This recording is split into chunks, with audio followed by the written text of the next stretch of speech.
Beyond Bedlam by Wyman Guin. Part 1. The opening afternoon class for Mary Walden's ego shift was almost over, and Mary was practically certain the teacher would not call on her to recite her assignment when Carl Blair got it into his mind to try to pass her a dirty note. Mary knew it would be a screamingly funny ego-shifting room limerick, and was about to reach for the note when Mrs. Harris's voice crackled through the room. "Carl, Blair, I believe you have an important message. Surely you will want the whole class to hear it. Come forward, please." As he made his way before the class, the boy's blush-covered freckles reappeared against his growing pallor. Haltingly, and in an agonized monotone, he recited from the note. "There was a young hyper named Phil, who kept a third head for a thrill. Said he, it's all right, I enjoy my plight. I shift my third out when it's chill." The class didn't dare laugh. Their eyes burned down at their laps in shame. Mary managed to throw Carl Blair a compassionate glance as he returned to his seat, but she instantly regretted ever having been kind to him. "Mary Walden, you seem uncommonly interested in reading something just now. Perhaps you wouldn't mind reading your assignment to the class." There it was, and just when the class was almost over, Mary could have scratched Carl Blair. She clutched her paper grimly and strode to the front. "Today's assignment in pharmacy history is schizophrenia since the ancient pre-pharmacy days." Mary took enough breath to get into the first paragraph. "Schizophrenia is when two or more personalities live in the same brain. The ancients of the 20th century actually looked upon schizophrenia as a disease. Everyone felt it was very shameful to have a schizophrenic person in the family, and since children lived right with the same parents who had born them, it was very bad. If you were a schizophrenic child in the 20th century, you would be locked up behind bars and people would call you—" Mary blushed and stumbled over the daring word. "Crazy. The ancients locked up strong ego groups right along with the weak ones. Today we would lock up those ancient people." The class agreed silently. "But there were more and more schizophrenics to lock up. By 1950, the prisons and hospitals were so full of schizophrenic people that the ancients did not have room left to lock up any more. They were beginning to see that soon everyone would be schizophrenic. Of course, in the 20th century, the schizophrenic people were almost as helpless and crazy as the ancient modern men.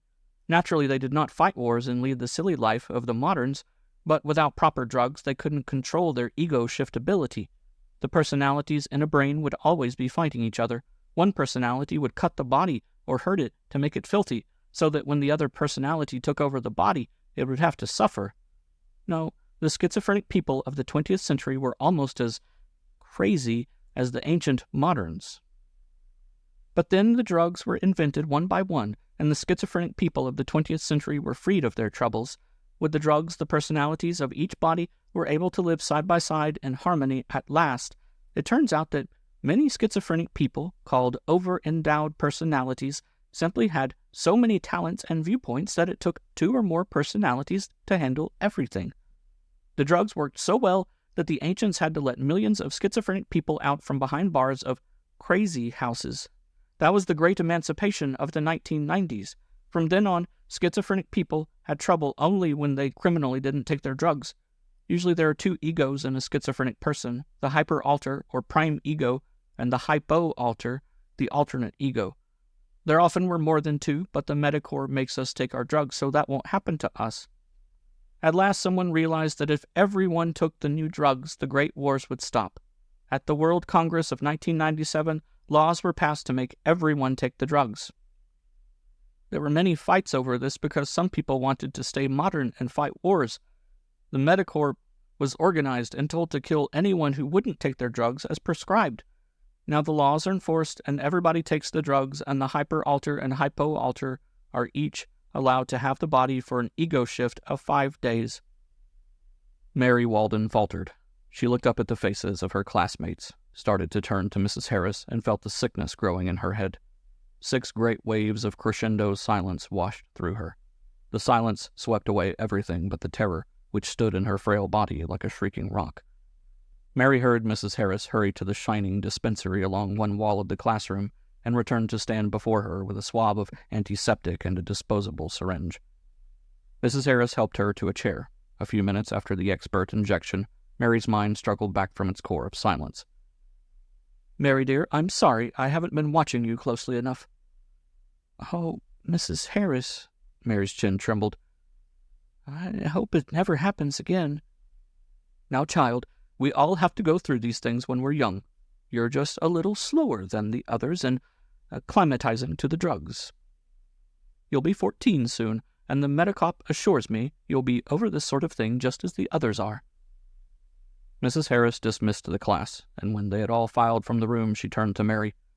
I think, dear, we should visit the clinic together, don't you? Yes, Mrs. Harris. Mary was not frightened now. She was just ashamed to be such a difficult child and so slow to acclimatize to the drugs.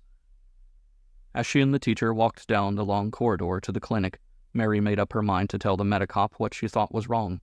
It was not herself. It was her hypo-alter, that nasty little Susan Shores. Sometimes when Susan had the body, the things Susan was doing and thinking came to Mary like what the ancients had called dreams. And Mary had never liked this secondary ego whom she could never really know. Whatever was wrong, it was Susan's doing. The filthy creature never took care of her hair. It was always so messy when Susan shifted the body to her. Mrs. Harris waited while Mary went into the clinic. Mary was glad to find Captain Thiel, the nice Medicop, on duty.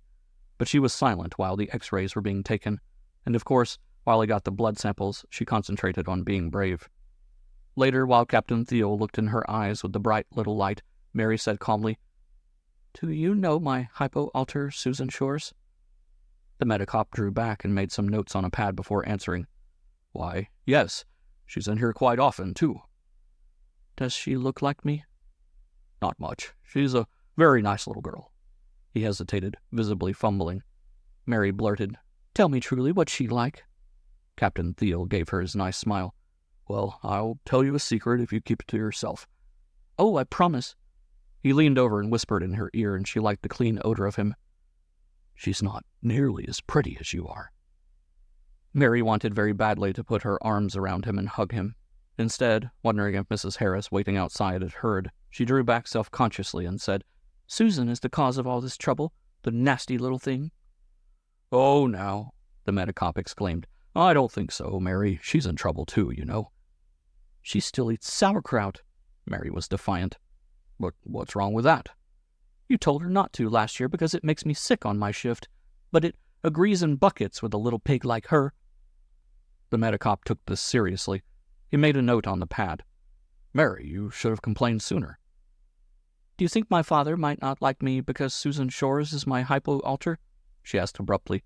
I hardly think so, Mary. After all, he doesn't even know her. He's never on her ego shift.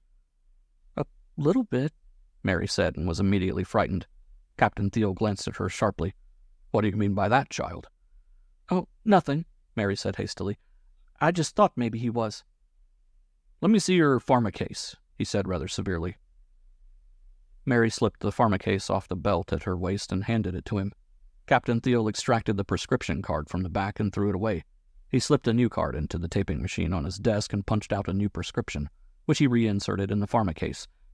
In the space on the front, he wrote directions for Mary to take the drugs numbered from left to right. Mary watched his serious face and remembered that he had complimented her about being prettier than Susan.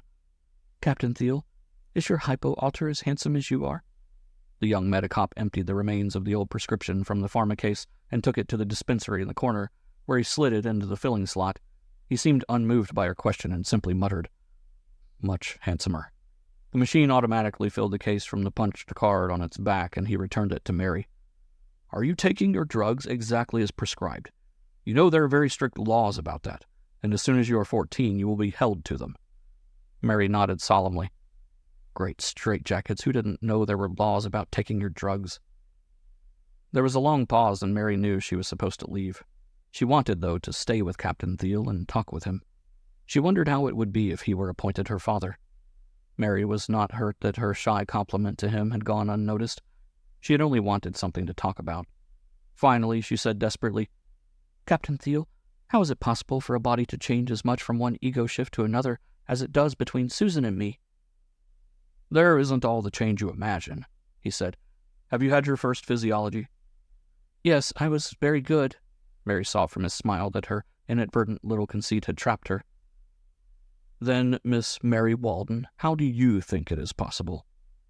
Why did teachers and medicops have to be this way? When all you wanted was to have them talk to you, they turned everything around and made you think. She quoted unhappily from her schoolbook. The main things in an ego shift are the two vegetative nervous systems that translate the conditions of either personality to the blood and other organs right from the brain. The vegetative nervous systems change the rate at which the liver burns or stores sugar and the rate at which the kidneys excrete. Through the closing door to the other room, Mrs. Harris's voice raised at the Visiophone and said distinctly, "But Mr. Walden—" "Reabsorb," corrected Captain Thiel. "What?" She didn't know what to listen to, the Medicop or the distant voice of Mrs. Harris. "It's better to think of the kidneys as reabsorbing salts and nutrients from the filtrated blood." "Oh. But, Mr. Walden, we can overdo a good thing. The proper amount of neglect is definitely required for full development of some personality types, and Mary certainly is one of those." "What about the pituitary gland that's attached to the brain and controls all the other glands during the shift of egos?" pressed Captain Thiel distractingly. "But, Mr. Walden, too much neglect at this critical point may cause another personality to split off, and we can't have that. Adequate personalities are congenital. A new one now would only rob the present personalities. You are the appointed parent of this child, and the Board of Education will enforce your compliance with our diagnosis." Mary's mind leaped to a page in one of her childhood storybooks. It was an illustration of a little girl resting beneath a great tree that overhung a brook. There were friendly little wild animals about. Mary could see the page clearly, and she thought about it very hard instead of crying. "Aren't you interested any more, Mary?"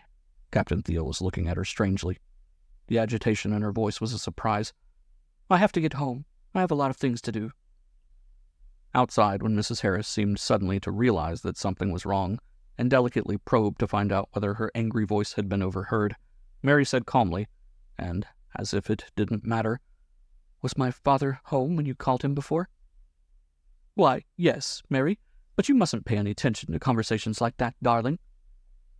"You can't force him to like me," she thought to herself, and she was angry with Mrs. Harris because now her father would only dislike her more. Neither her father nor her mother was home when Mary walked into the evening, darkened apartment. It was the first day of the family shift, and on that day, for many periods now, they had not been home until late. Mary walked through the empty rooms, turning on lights. She passed up the electrically heated dinner her father had set out for her. Presently, she found herself at the storage room door. She opened it slowly. After hesitating a while, she went in and began an exhausting search for the old storybook with the picture in it. Finally, she knew she could not find it. She stood in the middle of the junk-filled room and began to cry. Part 2. The day which ended for Mary Walden in lonely weeping should have been, for Conrad Manns, a pleasant rest day with an hour of rocket racing in the middle of it. Instead, he awakened with a shock to hear his wife actually talking while she was asleep. He stood over her bed and made certain that she was asleep. It was as though her mind thought it was somewhere else, doing something else. Vaguely he remembered that the ancients did something called dreaming while they slept, and the thought made him shiver. Clara Manns was saying, "Oh, Bill, they'll catch us. We can't pretend any more unless we have drugs. Haven't we any drugs, Bill?" Then she was silent and lay still. Her breathing was shallow, and even in the dawn light, her cheeks were deeply flushed against the blonde hair. Having just awakened, Conrad was on a very low drug level, and the incident was unpleasantly disturbing. He picked up the pharmacase from beside his bed and made his way to the bathroom. He took his hypothalamic block and the integration enzymes and returned to the bedroom. Clara was still sleeping. She had been behaving oddly for some time, but there had never been anything as disturbing as this. He felt that he should call a medicop, but, of course, he didn't want to do anything that extreme. It was probably something with a simple explanation. Clara was a little scatterbrained at times. Maybe she had forgotten to take her sleeping compound, and that was what caused dreaming. The very word made his powerful body chill. But if she was neglecting to take any of her drugs and he called in a medicop, it would be serious. Conrad went into the library and found the family pharmacy. He switched on a light in the dawn-shrunken room and led his heavy frame into a chair. A Guide to Better Understanding of Your Family Prescriptions, Official Edition, 2831. The book was mostly Medicor propaganda and almost never gave a practical suggestion. If something went wrong, you called a medicop. Conrad hunted through the book for the section on sleeping compound. It was funny, too, about that name, Bill. Conrad went over all the men of their acquaintance with whom Clara had occasional affairs, or with whom she was friendly, and he couldn't remember a single bill. In fact, the only man with that name whom he could think of was his own hyper-alter, Bill Walden. But that was naturally impossible. Maybe dreaming was always about imaginary people. Sleeping compound, an official mixture of soporific and hypnotic alkaloids and synthetics, a critical drug, an essential feature in every prescription. Slight deviations in following prescription are unallowable because of the subtle manner in which behavior may be altered over months or years. The first sleeping compound was announced by Thomas Marshall in 1986. The formula has been modified only twice since then. There followed a tightly packed description of the chemistry and pharmacology of the various ingredients. Conrad skipped through this. The importance of sleeping compound in the life of every individual and to society is best appreciated when we recall Marshall's words announcing its initial development. It is during so-called normal sleep that the vicious unconscious mind responsible for wars and other symptoms of unhappiness develops its resources and its hold on our conscious lives. In this normal sleep, the critical faculties of the cortex are paralyzed. Meanwhile, the infantile unconscious mind expands misinterpreted experience into the toxic patterns of neurosis and psychosis. The conscious mind takes over at morning, unaware that these infantile motivations have been cleverly woven into its very structure. Sleeping compound will stop this. There is no unconscious activity after taking this harmless drug. We believe the Medicorps should at once initiate measures to acclimatize every child to its use.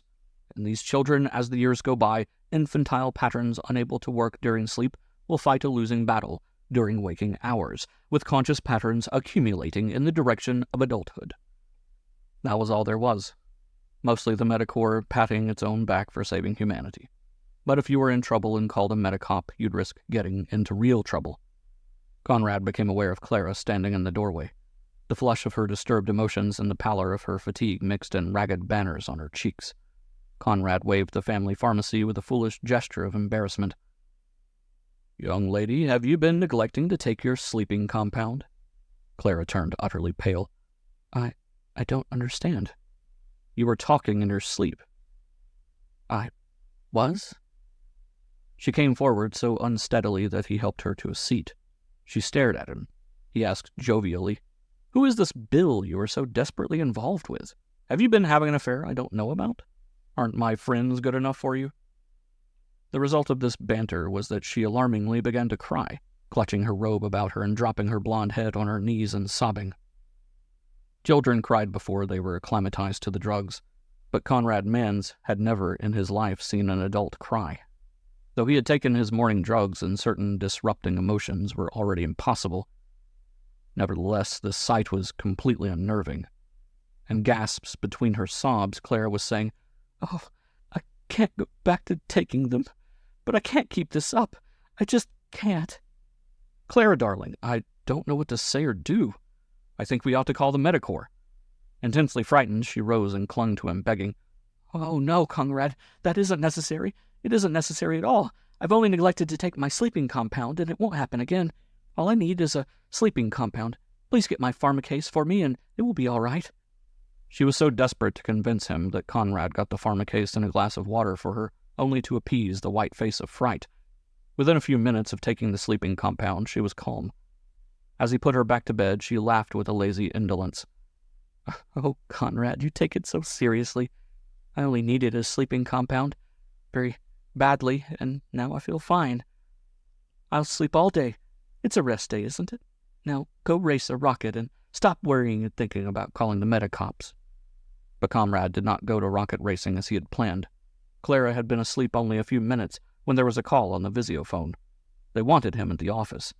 The city of Santa Fe would be completely out of balance within 12 shifts if revised plans were not put into operation immediately. They were to start during the next 5 days while he would be out of shift. In order to carry on the first day of their next shift, he and the other 3 traffic managers he worked with would have to come down today and familiarize themselves with the new operations. There was no getting out of it. His rest day was spoiled. Conrad resented it all the more because Santa Fe was clear out on the edge of their traffic district and could have been revised out of the Mexican offices just as well. But those boys down there rested all 5 days of their shift. Conrad looked in on Clara before he left and found her asleep in the total suspension of proper drug level. The unpleasant memory of her behavior made him squirm, but now that the episode was over, it no longer worried him. It was typical of him that, things having been set straight in the proper manner, he did not think of her again until late in the afternoon. As early as 1950, the pioneer communications engineer Norbert Wiener had pointed out that there might be a close parallel between dissociation of personalities and the disruption of a communication system. Wiener referred back specifically to the first clear description, by Morton Prince, of multiple personalities existing together in the same human body. Prince had described only individual cases, and his observations were not altogether acceptable in Wiener's time. Nevertheless, in the schizophrenic society of the 29th century, a major managerial problem was that of balancing the communicating and non-communicating populations in a city. As far as Conrad and the other traffic men present at the conference were concerned, Santa Fe was a resort and retirement area of 100,000 human bodies, alive and consuming more than they produced every day of the year. Whatever the representatives of the Medicorps and Communications Board worked out, it would mean only slight changes in the types of foodstuffs, entertainment, and so forth moving into Santa Fe, and Conrad could have grasped the entire traffic change in 10 minutes after the real problem had been settled. But, as usual, he and the other traffic men had to sit through 2 hours while small wheels from the Medicorps and Communications acted big about rebalancing a city. For them, Conrad had to admit Santa Fe was a great deal more complex than 100,000 consuming, moderately producing human bodies. It was 200,000 human personalities, 2 to each body. Conrad wondered sometimes what they would have done if 3 and 4 personality cases so common back in the 20th and 21st centuries had been allowed to reproduce. The 200,000 personalities in Santa Fe were difficult enough. Like all cities, Santa Fe operated in 5 shifts, A, B, C, D, and E. Just as it was supposed to be for Conrad and his city, today was rest day for the 20,000 hypo-alters on D shift in Santa Fe. Tonight, at around 6 p.m., they would all go to shifting rooms and be replaced by their hyper-alters, who had different tastes in food and pleasure and took different drugs. Tomorrow would be rest day for the hyper-alters on E shift, and in the evening they would turn things over to their hyper-alters. The next day it would be rest for the A shift hyper-alters, and 3 days after that the D shift hyper-alters, including Bill Walden, would rest till evening, when Conrad and the D shift hypo-alters everywhere would again have their 5-day use of their bodies. Right now the trouble with Santa Fe's retired population, which worked only for its own maintenance, was that too many elderly people on the D shift and E shift had been dying off. This point was brought out by a dapper young department head from communications. Conrad groaned when, as he knew would happen, a Medicorps officer promptly set out on an exhaustive demonstration that Medicorps predictions of deaths for Santa Fe had indicated clearly that communications should have been moving people from D shift and E shift into the area. Actually, it appeared that someone from communications had blundered and had overloaded the quota of people on A shift and B shift moving to Santa Fe. Thus, on one rest day, there weren't enough people working to keep things going, and later in the week there were so many available workers that they were clogging the city. None of this was heated exchange or in any way emotional. It was just interminably, exhaustively logical and boring. Conrad fidgeted through 2 hours of it, seeing his chance for a rocket race dissolving. When at last the problem balanced shift populations for Santa Fe was worked out, it took him and the other traffic men only a few minutes to apply their tables and rescheduled traffic to coordinate with the population changes. Disgusted, Conrad walked over to the tennis club and had lunch. There were still 2 hours of his rest day left when Conrad Manns realized that Bill Walden was again forcing an early shift. Conrad was in the middle of a volley tennis game, and he didn't like having the shift forced so soon. People generally shifted at their appointed regular hour every 5 days, and a hyper-alter was not supposed to use his power to force shift. It was such an unthinkable thing nowadays that there was occasional talk of abolishing the terms hyper-alter and hypo-alter because they were somewhat disparaging to the hypo-alter, and really designated only the antisocial power of the hyper-alter to force the shift. Bill Walden had been cheating 2 to 4 hours on Conrad every shift for several periods back. Conrad could have reported it to the Medicorps, but he himself was guilty of a constant misdemeanor about which Bill had not yet complained. Unlike the sedentary Walden, Conrad Manns enjoyed exercise. He overindulged in violent sports and put off sleep, letting Bill Walden make up the fatigue on his shift.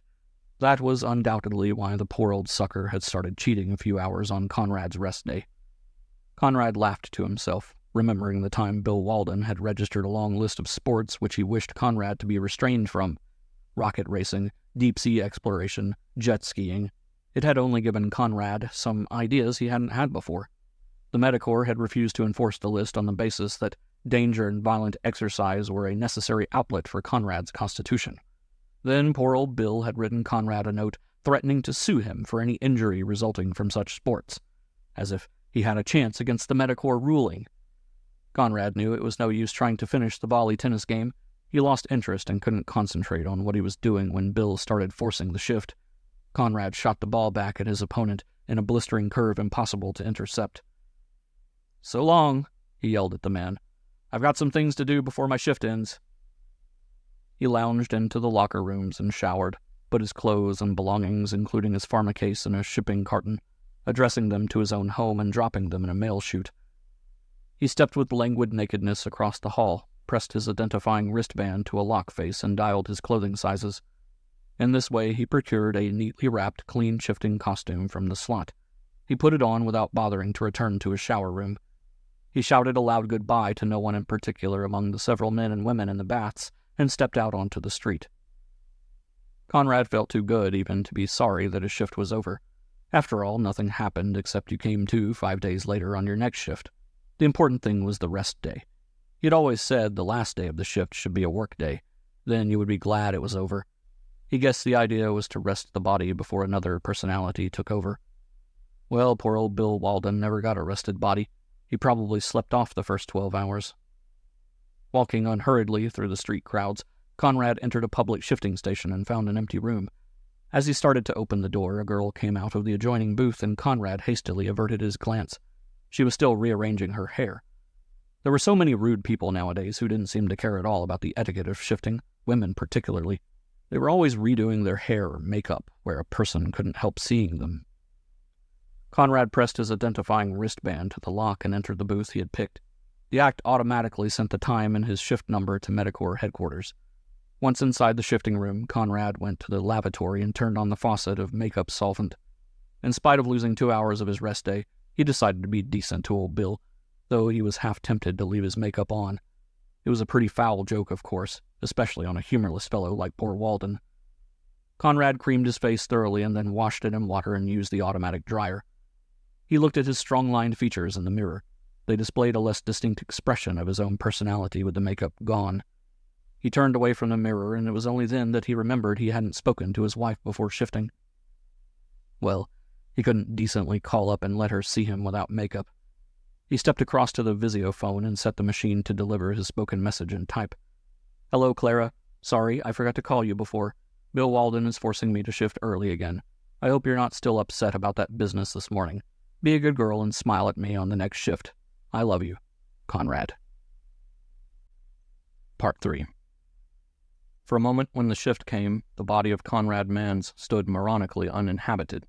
Then, rapidly out of the gyri of its brain, the personality of Bill Walden emerged, replacing the slackly powerful attitude of Conrad by the slightly prim preciseness of Bill's bearing. The face, just now relaxed with readiness for action, was abruptly pulled into an intellectualized mask of tension by habitual patterns of conflict in the muscles.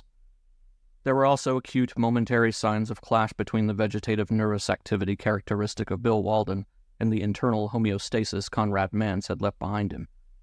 The face paled as hypersensitive vascular beds closed down under new vegetative volleys.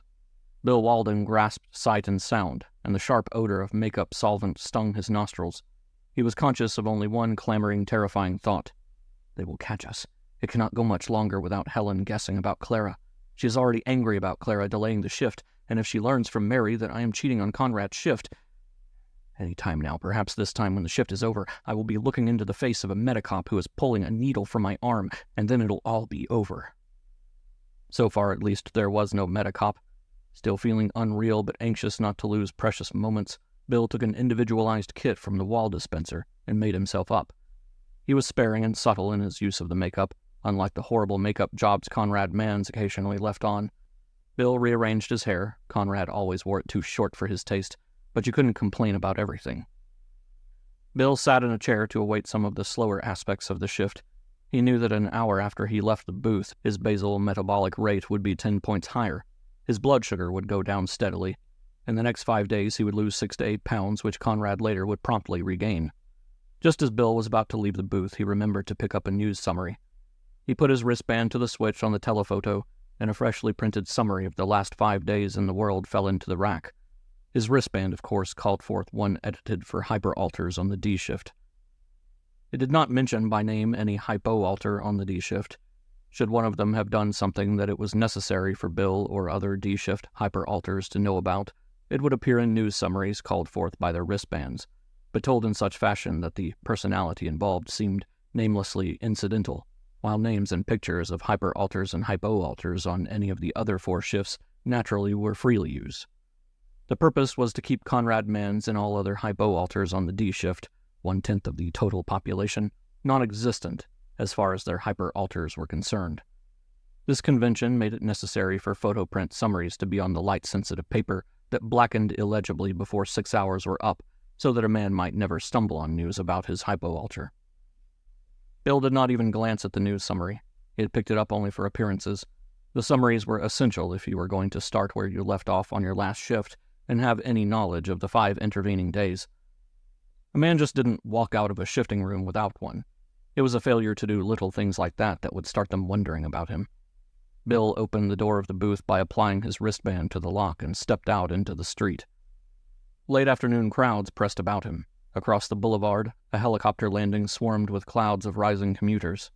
Bill had some trouble figuring out the part of the city Conrad had left him in, and walked 2 blocks before he understood where he was. Then he got into an idle 2-place cab, started the motor with his wristband, and hurried the little 3-wheeler recklessly through the traffic. Clara was probably already waiting, and he first had to go home and get dressed.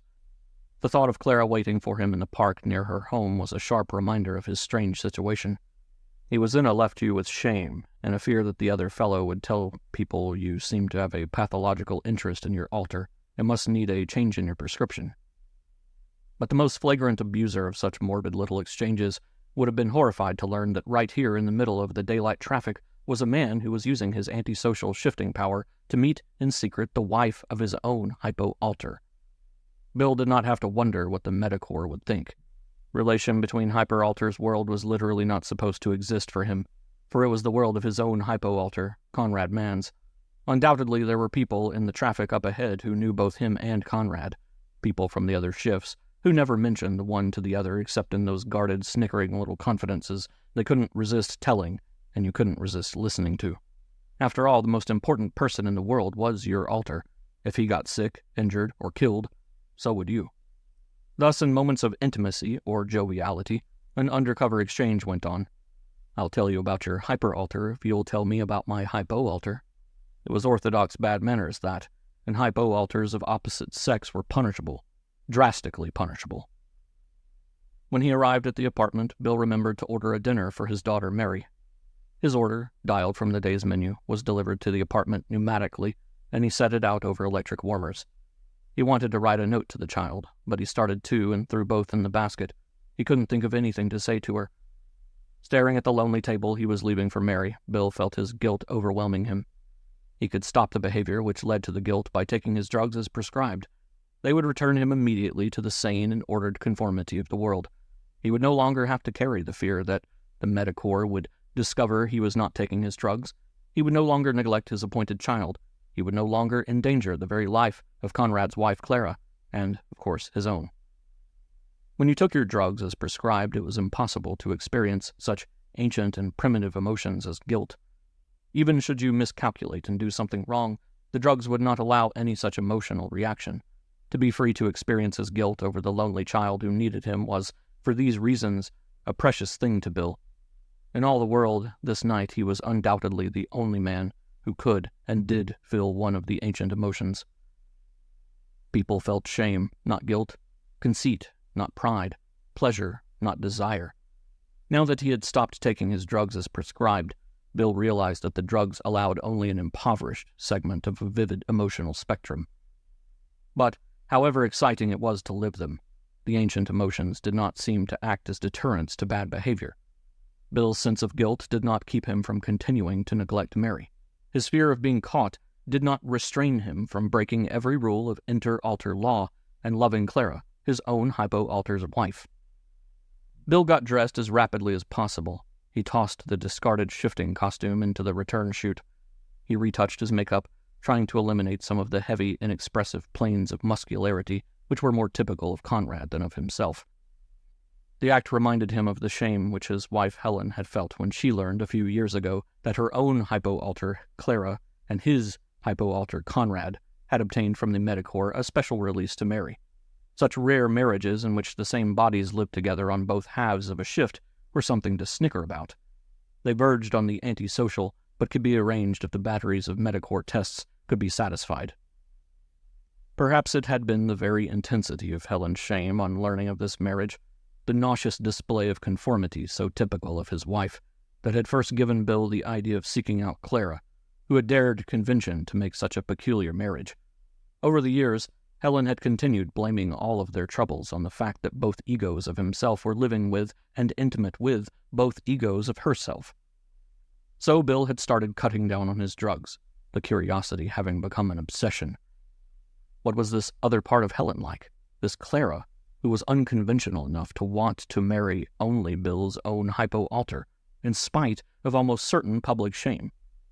He had first seen Clara's face when it formed on a visiophone, the first time he had forced Conrad to shift prematurely. It was softer than Helen's. The delicate contours were less purposefully set, gayer.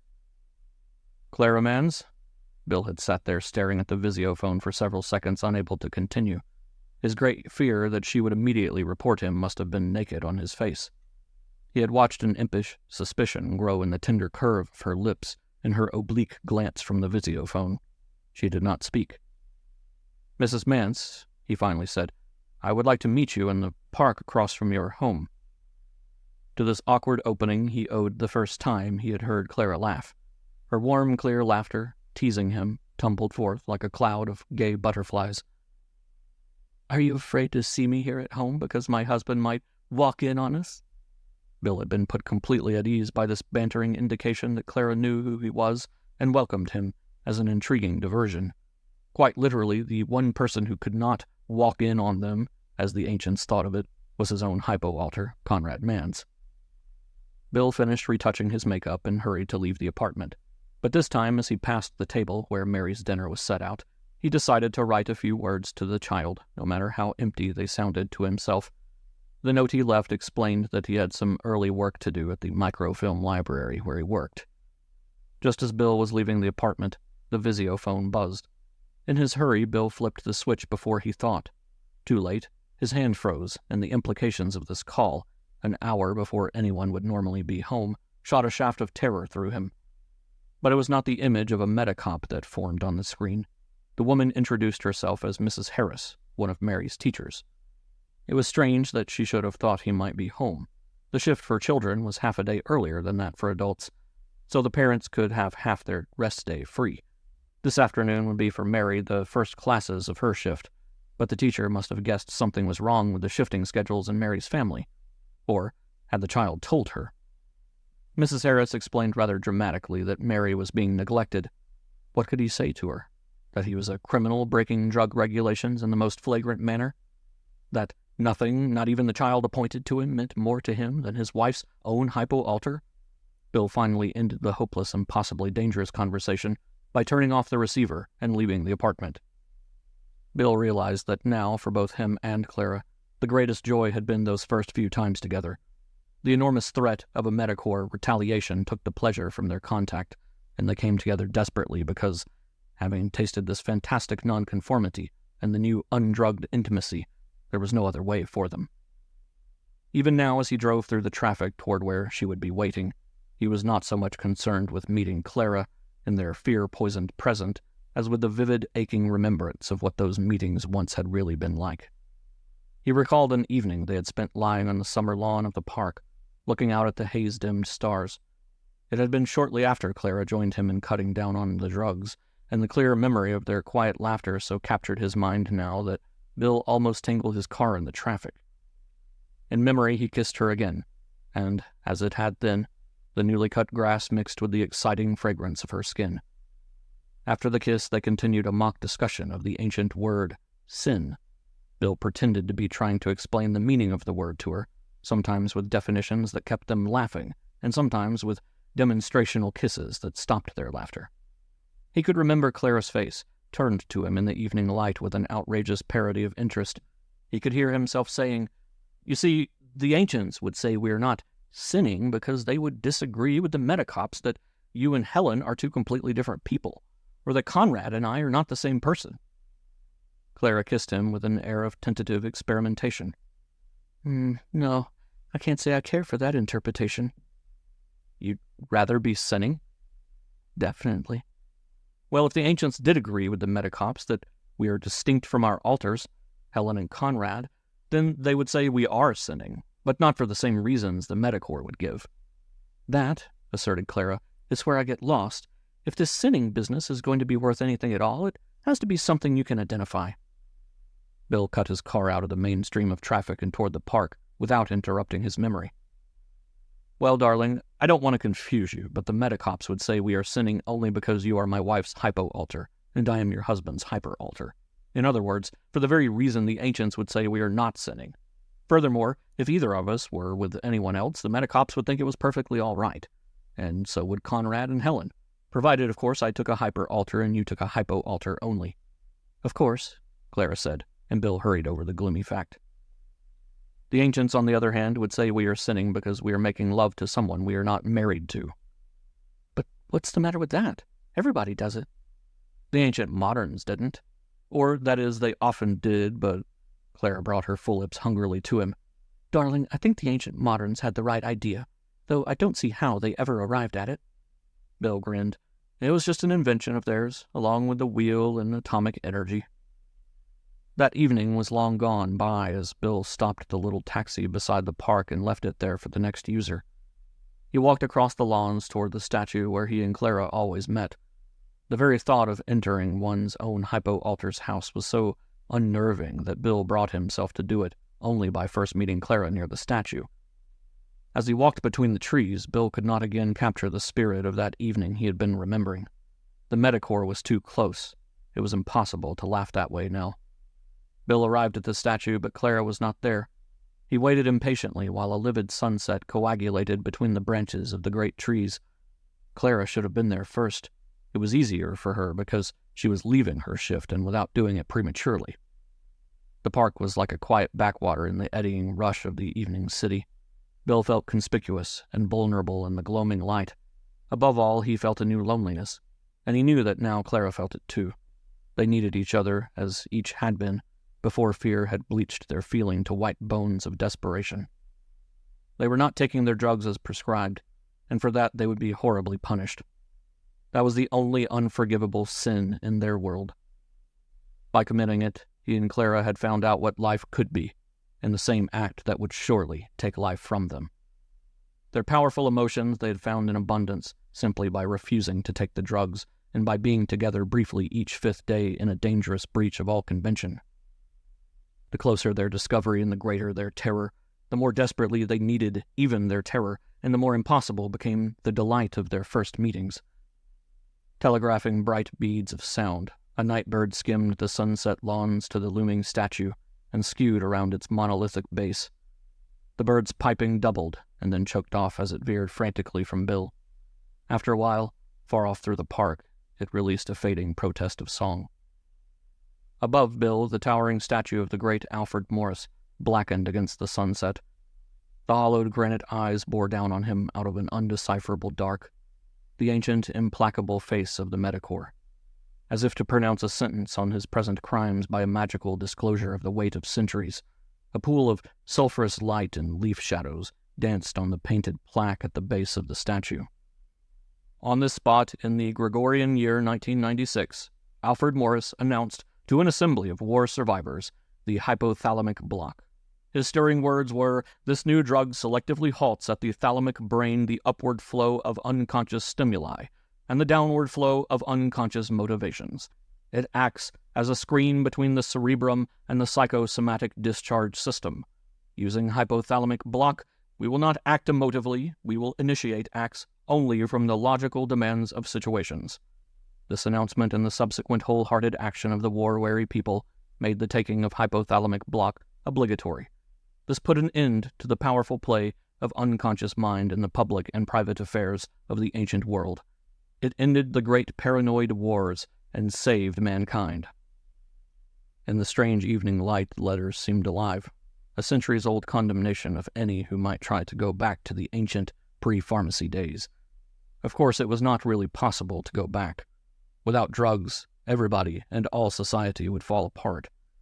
The ancients had first learned to keep endocrine deviates, such as the diabetic, alive with drugs. Later, they learned with other drugs to cure the far more prevalent disease, schizophrenia, that was jamming their hospitals. The big change came when the ancients used these same drugs on everyone to control the private and public irrationality of their time and stop the wars. In this new drugged world, the schizophrene thrived better than any, and the world became patterned on him. But just as the diabetic was still diabetic, the schizophrene was still himself, plus the drugs. Meanwhile, everyone had forgotten what it was the drugs did to you, that the emotions experienced were blurred emotions, that insight was at an isolated level of rationality because the drugs kept true feelings from ever emerging. How inconceivable it would be to Helen and the other people of his world to live on as little drug as possible, to experience the conflicting emotions, the interplay of passion and logic that almost tore you apart. Sober, the ancients called it, and they lived that way most of the time, with only the occasional crude and club-like effects of alcohol or narcotics to relieve their chronic anxiety. By taking as little hypothalamic block as possible, he and Clara were able to desire their fantastic attachment, to delight in an absolutely illogical situation unheard of in their society. But the society would judge their refusal to take hypothalamic block in only one sense. The weight of this judgment stood before him in the smoldering words, "It ended the great paranoid wars and saved mankind." When Clara did appear, she was searching myopically in the wrong vicinity of the statue. He did not call to her at once, letting the sight of her smooth out the tensions in him, convert all the conflicts into this one intense longing to be with her. Her halting search for him was deeply touching, like that of a tragic little puppet in a darkening dumb show. He saw suddenly how like puppets the two of them were. They were moved by the strengthening wires of a new life of feeling to batter clumsily at an implacable stage setting that would finally leave them as bits of wood and paper. Then suddenly in his arms, Clara was at the same time hungrily moving and tense with fear of discovery. Little sounds of love and fear choked each word in her throat. Her blonde head pressed tightly into his shoulder, and she clung to him with desperation. She said, "Conrad was disturbed by my tension this morning and made me take a sleeping compound. I've just awakened." They walked to her home in silence, and even in the darkened apartment, they used only the primitive monosyllables of apprehensive need. Beyond these mere sounds of compassion, they had long ago said all that could be said.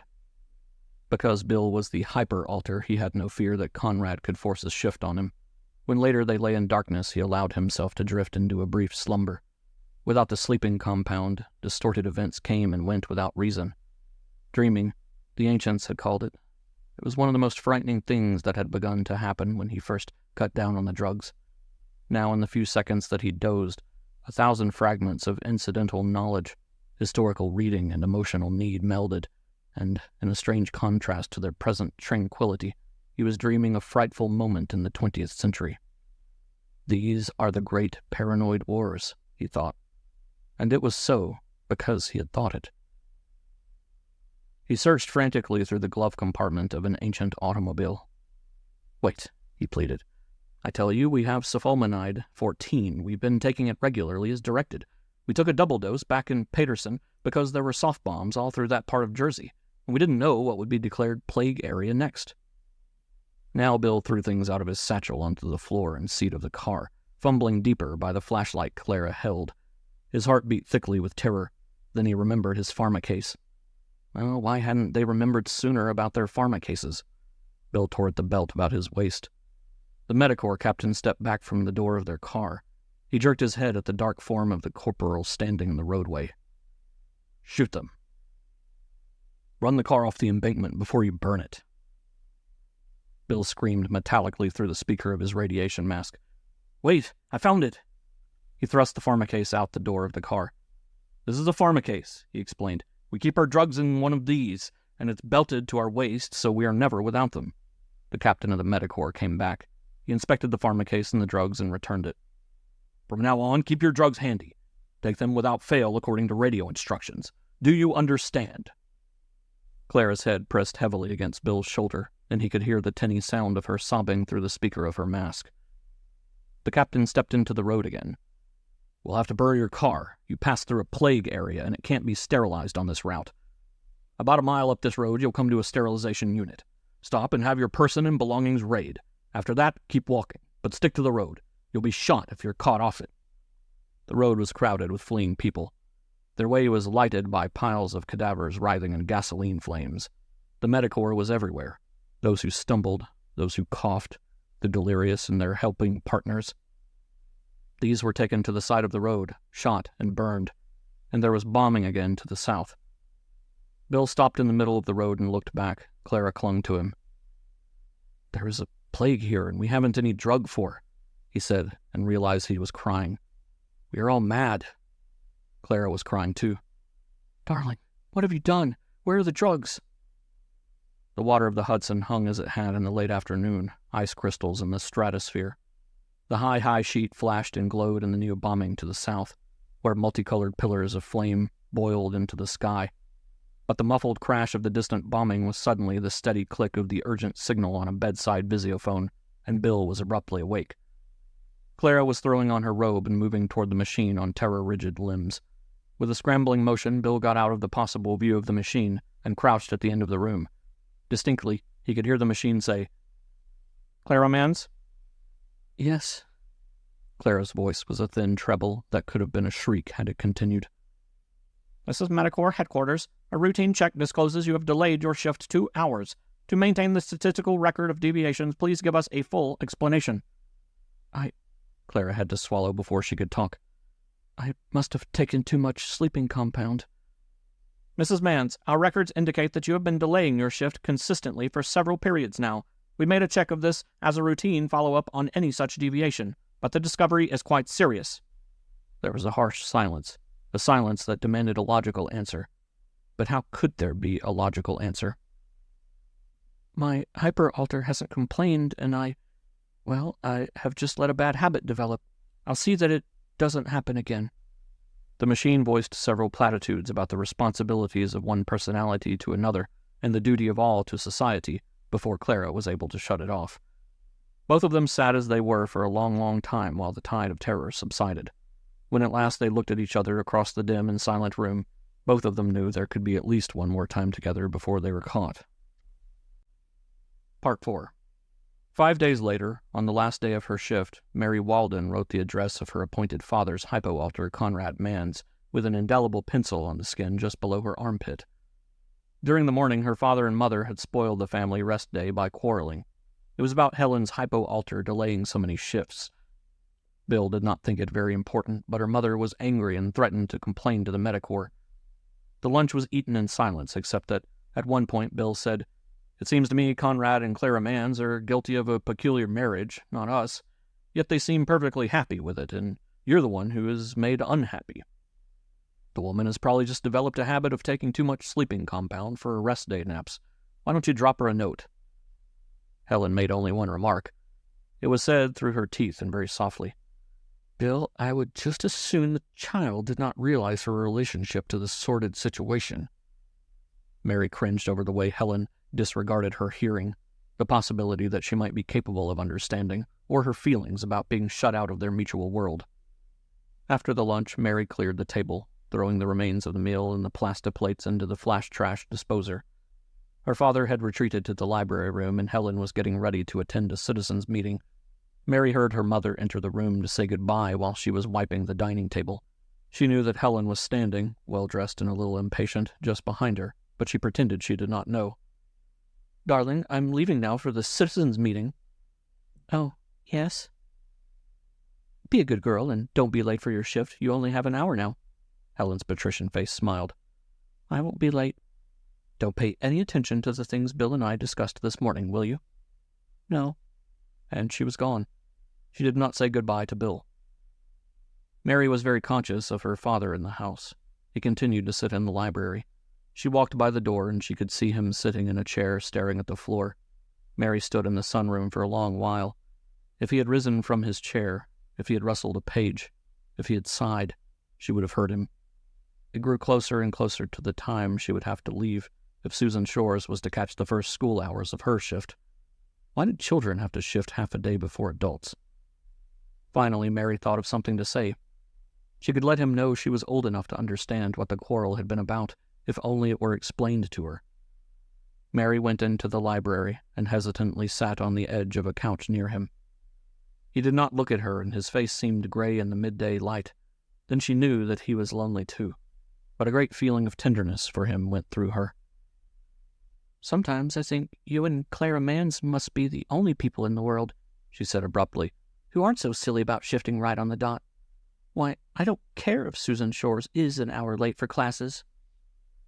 Those first moments when he seized her in his arms, it seemed her heart would shake loose. It was as though she had uttered some magic formula, one that had abruptly opened the doors to his love. It was only after he had explained to her why he was always late on the first day of the family shift that she knew something was wrong. He did tell her, over and over, that he knew she was unhappy and that it was his fault, but he was at the same time soothing her, petting her, as if he was afraid of her. He talked on and on. Gradually, Mary understood in his trembling body, in his perspiring palms, in his pleading eyes, that he was afraid of dying, that he was afraid she would kill him with the merest thing she said, with her very presence. This was not painful to Mary, because suddenly something came with ponderous enormity to stand before her. I would just as soon the child did not realize her relationship to this sordid situation. Her relationship.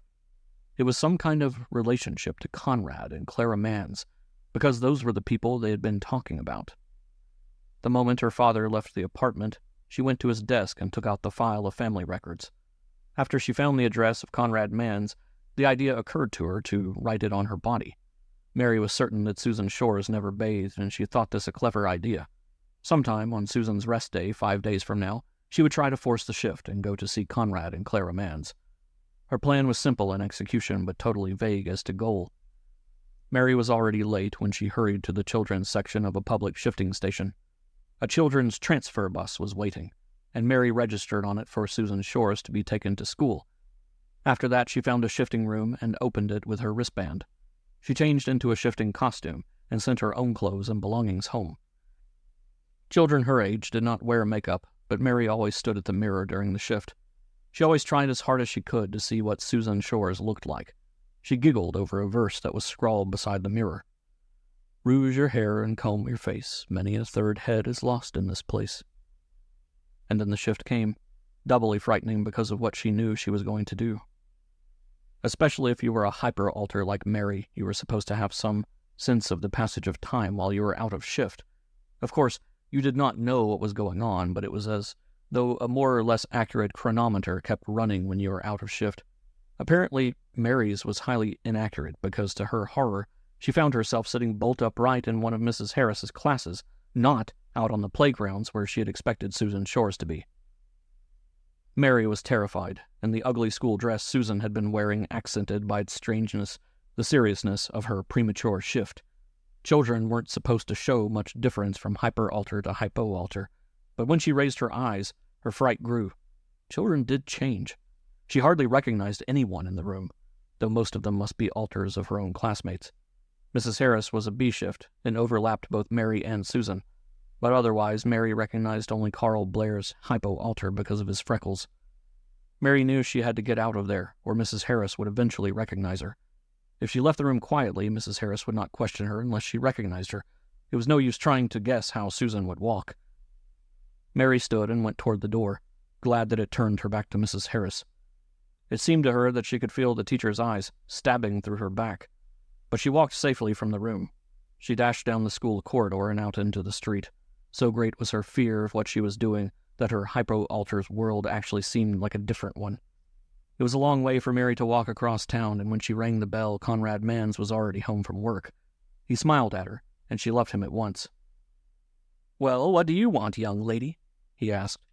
Mary couldn't answer him. She just smiled back. What's your name, eh? Mary went right on smiling, but suddenly he blurred in front of her. Here, here, there's nothing to cry about. Come on in and let's see if we can help you. Clara, we have a visitor, a very sentimental visitor.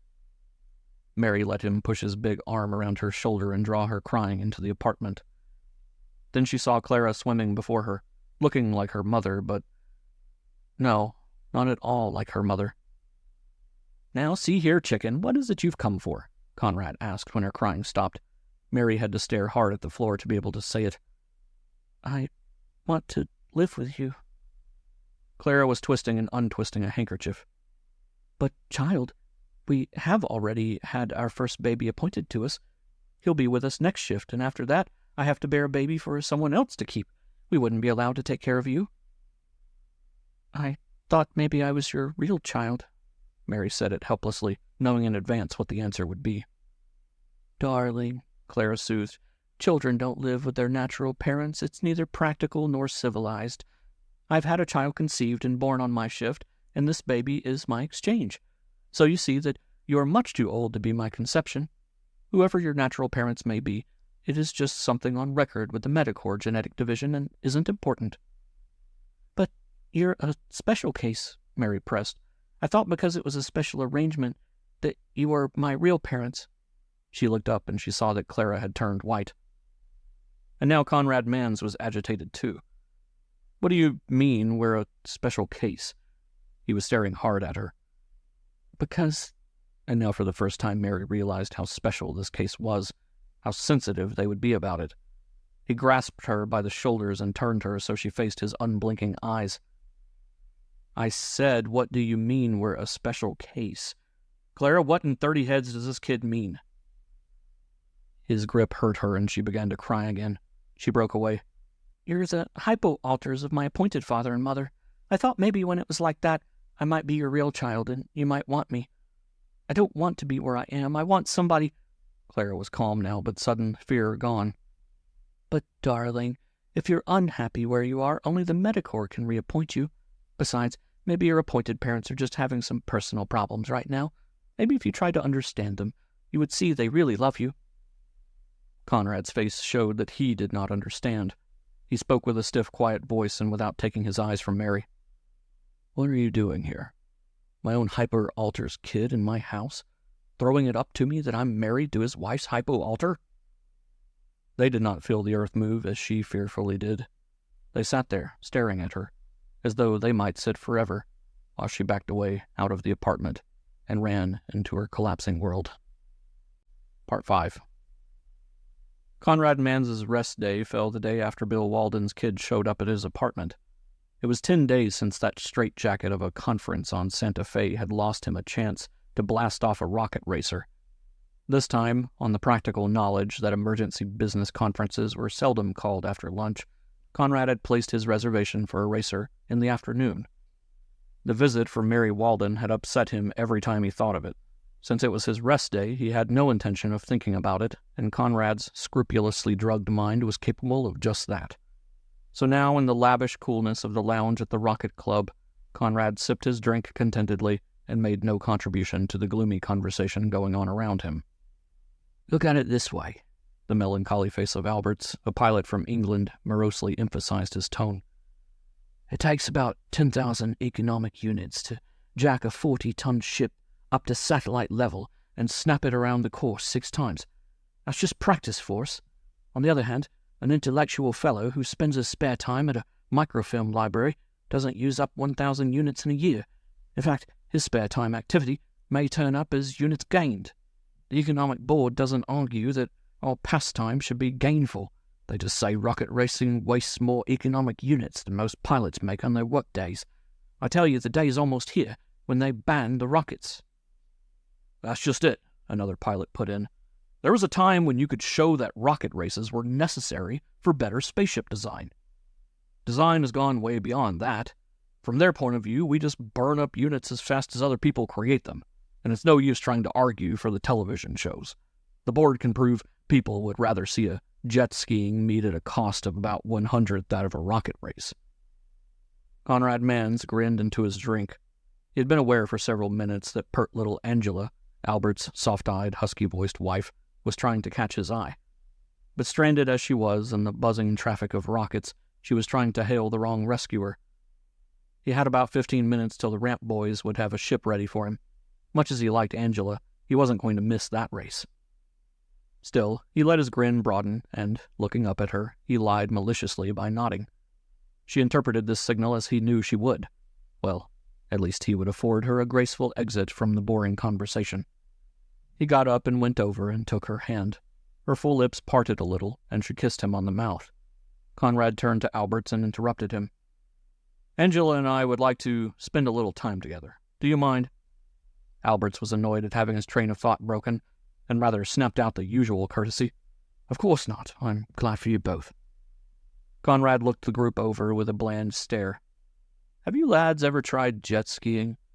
There's more genuine excitement in 10 minutes of it than an hour of rocket racing. Personally, I don't care if the board does ban the rockets soon. I'll just hop out to the Rocky Mountains on rest days." Conrad knew perfectly well that if he had made this assertion before asking Alberts for his wife, the man would have found some excuse to have her remain. All the faces present displayed the aficionado's disdain for one who has just demonstrated he doesn't belong. What the straitjacket did they think they were? Some ancient order of noblemen? Conrad took Angela's yielding arm and led her serenely away before Alberts could think of anything to detain her. On the way out of the lounge, she stroked his arm with frank admiration. "I'm so glad you were agreeable. Honestly, Harold could talk rockets till I died." Conrad bent and kissed her. "Angela, I'm sorry, but this isn't going to be what you think. I have a ship to take off in just a few minutes." She flared and dug into his arm now. "Oh, Conrad Mans, you made me believe—" He laughed and grabbed her wrists. Now, I'm neglecting you to fly a rocket, not just talk about them. I won't let you die." At that, she could not suppress her husky musical laugh. "I found that out the last time you and I were together. Clara and I had a drink the other day at the Citizens Club. I don't often use dirty language, but I told Clara she must be keeping you in a straitjacket at home." Conrad frowned, wishing she hadn't brought up the subject. It worried him off and on that something was wrong with Clara, something even worse than that awful dreaming business 10 days ago. For several shifts now, she had been cold. Nor was it just a temporary lack of interest in himself, for she was also cold to the men of their acquaintance, of whom she was usually quite fond. As for himself, he had had to depend on casual contacts, such as Angela. Not that they weren't pleasant, but a man and his wife were supposed to maintain a healthy love life between themselves, and it usually meant trouble with the Metacore when this broke down. Angela glanced at him. "I didn't think Clara laughed well at my remark. Is something wrong between you?" "Oh, no," he declared hastily. "Clara's sometimes that way. Doesn't catch a joke right off." A page boy approached them when they stood in the rotunda and advised Conrad that his ship was ready. "Honestly, Angela, I'll make it up, I promise."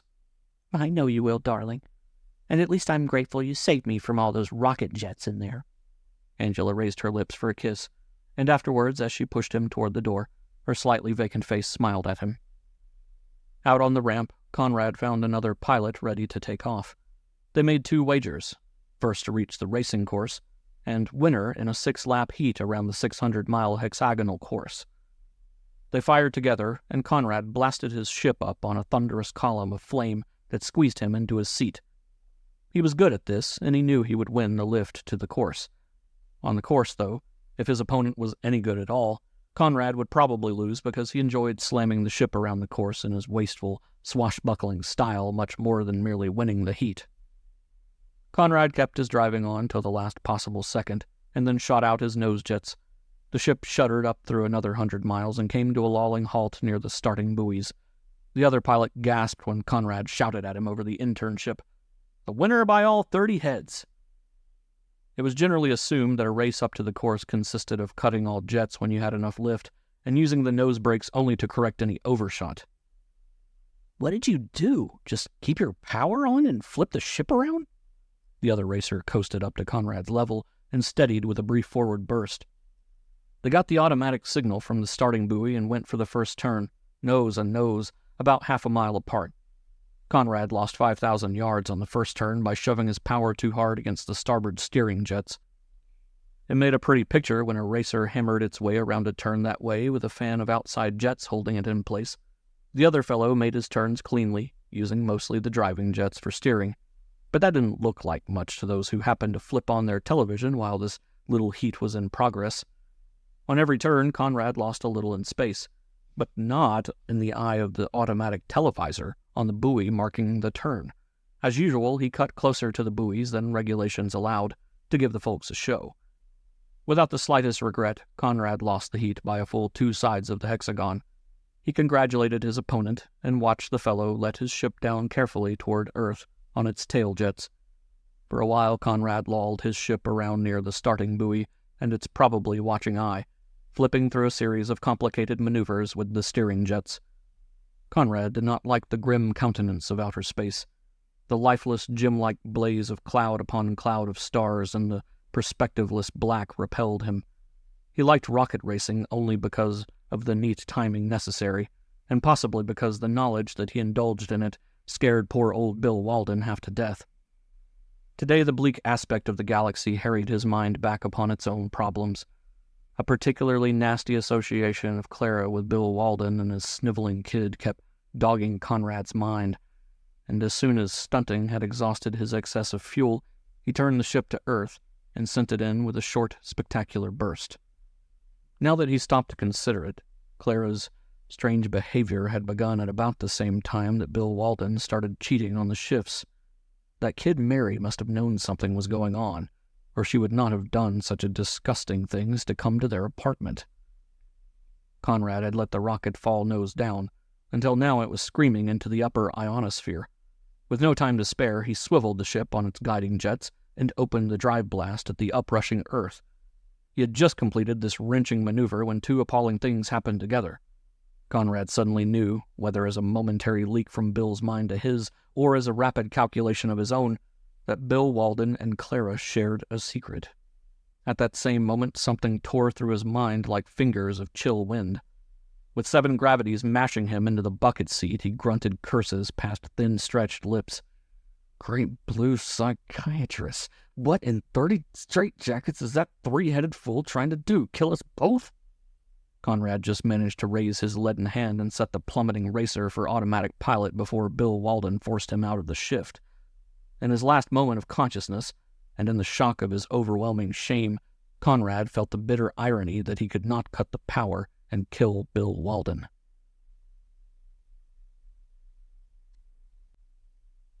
Part 6. When Bill Walden became conscious of the thunderous clamor of the breaking ship and the awful weight of deceleration into which he had shifted, the core of him froze. He was so terrified that he could not have thought of reshifting even had there been time. His head rolled on the pad in spite of its weight, and he saw the Earth coming at him like a monstrous swatter aimed at a fly. Between his fright and the inhuman gravity, he lost consciousness without ever seeing on the control panel the red warning that saved him: automatic pilot. The ship settled itself on the ramp in a mushroom of fire. Bill regained awareness several seconds later. He was too shaken to do anything but sit there for a long time. When at last he felt capable of moving, he struggled with the door till he found how to open it and climbed down to the still-hot ramp he had landed on. It was at least a mile to the rocket club across the barren flat of the field, and he set out on foot. Shortly, however, a truck came speeding across to him. The driver leaned out. "Hey, Conrad, what's the matter? Why didn't you pull the ship over to the hangars?" With Conrad's makeup on, Bill felt he could probably get by. "Controls aren't working," he offered noncommittally. At the club, a place he knew never to have been before in his life, Bill found an unused helicopter and started it with his wristband. He flew the machine into town to the landing station nearest his home. He was doomed, he knew. Conrad certainly would report him for this. He had not intended to force the shift so early or so violently. Perhaps he had not intended to force it at all this time. But there was something in him more powerful than himself. A need to break the shift and be with Clara that now acted almost independently of him, and certainly without regard for his safety. Bill flew his craft carefully through the city traffic, working his way between the widely spaced towers with the uncertain hand of one to whom machines are not an extension of the body. He put the helicopter down at the landing station with some difficulty. Clara would not be expecting him so early. From his apartment, as soon as he had changed makeup, he visiophoned her. It was strange how long and how carefully they needed to look at each other, and how few words they could say. Afterward, he seemed calmer, and went about getting ready with more efficiency. But when he found himself addressing the package of Conrad's clothes to his home, he chuckled bitterly. It was when he went back to drop the package in the mail chute that he noticed the storage room door ajar. He disposed of the package and went over to the door. Then he stood still listening. He had to stop his own breath to hear clearly. Bill tightened himself and opened at the door. He flipped on the light and saw Mary. The child sat on the floor in the corner with her knees drawn up against her chest. Between the knees and chest, the frail wrists were crossed, the hands closed limply like those of a fetus. The forehead rested on the knees so that, should the closed eyes stray open, they would be looking at the placid hands. The sickening sight of the child squeezed down on his heart till the color drained from his face. He went forward and knelt before her. His dry throat hammered with the words, "What have I done to you?" But he could not speak. The question of how long she might have been here he could not bear to think. He put out his hand, but he did not touch her. A shudder of revulsion shook him, and he scrambled to his feet. He hurried back into the apartment with only one thought. He must get someone to help her. Only the Medicorps could take care of a situation like this. As he stood at the visiophone, he knew that this involuntary act of panic had betrayed all that he had ever thought and done. He had to call the Medicorps. He could not face the result of his own behavior without them. Like a ghostly after-image, he saw Clara's face on the screen. She was lost, cut off, with only himself to depend on. A part of him, a place where there were no voices and a great tragedy, had been abruptly shut off. He stood stupidly confused and disturbed about something he couldn't recall. The emotion in his body suddenly had no referent. He stood like a badly frightened animal, while his heart slowed and blood seeped again into whitened parenchymas, while tides of epinephrine burned lower. Remembering he must hurry, Bill left the apartment. It was an apartment with its storage room door closed, an apartment without a storage room. From the moment that he walked in and took Clara in his arms, he was not worried about being caught. He felt only the great need for her. There seemed only one difference from the first time, and it was a good difference, because now Clara was so tense and apprehensive. He felt a new tenderness for her, as one might feel for a child. It seemed to him that there was no end to the well of gentleness and compassion that was suddenly in him. He was mystified by the depth of this feeling. He kissed her again, and petted her as one might a disturbed child. Clara said, "Oh, Bill, we're doing wrong. Mary was here yesterday." Whoever she meant, it had no meaning for him. He said, "It's all right, you mustn't worry." "She needs you, Bill, and I'd take you away from her." Whatever it was she was talking about was utterly unimportant beside the fact that she was not happy herself. He soothed her. "Darling, you mustn't worry about it. Let's be happy the way we used to be." He led her to a couch and they sat together, her hand resting on his shoulder. "Conrad is worried about me. He knows something is wrong. Oh, Bill, if he knew, he'd demand the worst penalty for you." Bill felt the stone of fear come back in his chest. He thought, too, of Helen, of how intense her shame would be. Medicorps action would be machine-like, logical as a set of equation. They were very likely to take more drastic steps where the complaints would be so strong and no request for leniency forthcoming. Conrad knew now, of course. Bill had felt his hate. It was nearing the end. Death would come to Bill with electronic fingers, a ghostly probing in his mind, and suddenly... Claire's great unhappiness in the way she turned her head into his shoulder to cry forced him to calm the rising panic in himself, and again to caress the fear from her. Even later, when they lay where the moonlight thrust into the room an impalpable shaft of alabaster, he loved her only as a succor, carefully, slowly smoothing out her mind, drawing it away from all the other things, drawing it down into this one thing, gathering all her mind into her senses and holding it there, then quickly taking it away from her in a moaning spasm so that now she was murmuring, palely drifting, sleeping like a loved child. For a long, long time he watched the white moon cut its arc across their window. He listened with a deep pleasure to her evenly breathing sleep. But slowly he realized that her breath had changed. that the body so close to his was tensing. His heart gave a great bound and tiny moths of horror fluttered along his back. He raised himself and saw that the eyes were open in the silver light. Even through the makeup he saw that they were Helen's eyes. He did the only thing left for him. He shifted. But in that terrible instant, he understood something he had not anticipated. In Helen's eyes there was not only intense shame over shifting into her hypo-alter's home. There was not only the disgust with himself for breaking communication codes. He saw that, as a woman of the 20th century might have felt, Helen hated Clara as a sexual rival. She hated Clara doubly because he had turned not to some other woman, but to the other part of herself whom she could never know. As he shifted, Bill knew that the next light he saw would be on the adamant face of the Medicorps. Major Paul Gray with 2 other Medicorps officers entered the Walden apartment about 2 hours after Bill left it to meet Clara. Major Gray was angry with himself. Important information on a case of communication breaks and drug refusal could be learned by letting it run its course under observation. But he had not intended Conrad Manns's life to be endangered, and certainly he would not have taken the slightest chance on what they found in the Walden apartment if he had expected it this early. Major Gray blamed himself for what had happened to Mary Walden. He should have had the machines watching Susan and Mary at the same time that they were relaying all wristband data for Bill and Conrad and for Helen and Clara to his office. He had not done this because it was Susan's shift and he had not expected Mary to break it. Now he knew that Helen and Bill Walden had been quarreling over the fact that Clara was cheating on Helen's shifts, and their conversations had directed the unhappy child's attention to the Manns couple. She had broken shift to meet them, looking for a loving father, of course. Still, things would not have turned out so badly if Captain Thiel, Mary's school officer, had not attributed Susan Shore's disappearance only to poor drug acclimatization. Captain Thiel had naturally known that Major Gray was in town to prosecute Bill Walden because the Major had called on him to discuss the case. Yet it had not occurred to him until 18 hours after Susan's disappearance that Mary might have forced the shift for some reason associated with her aberrant father.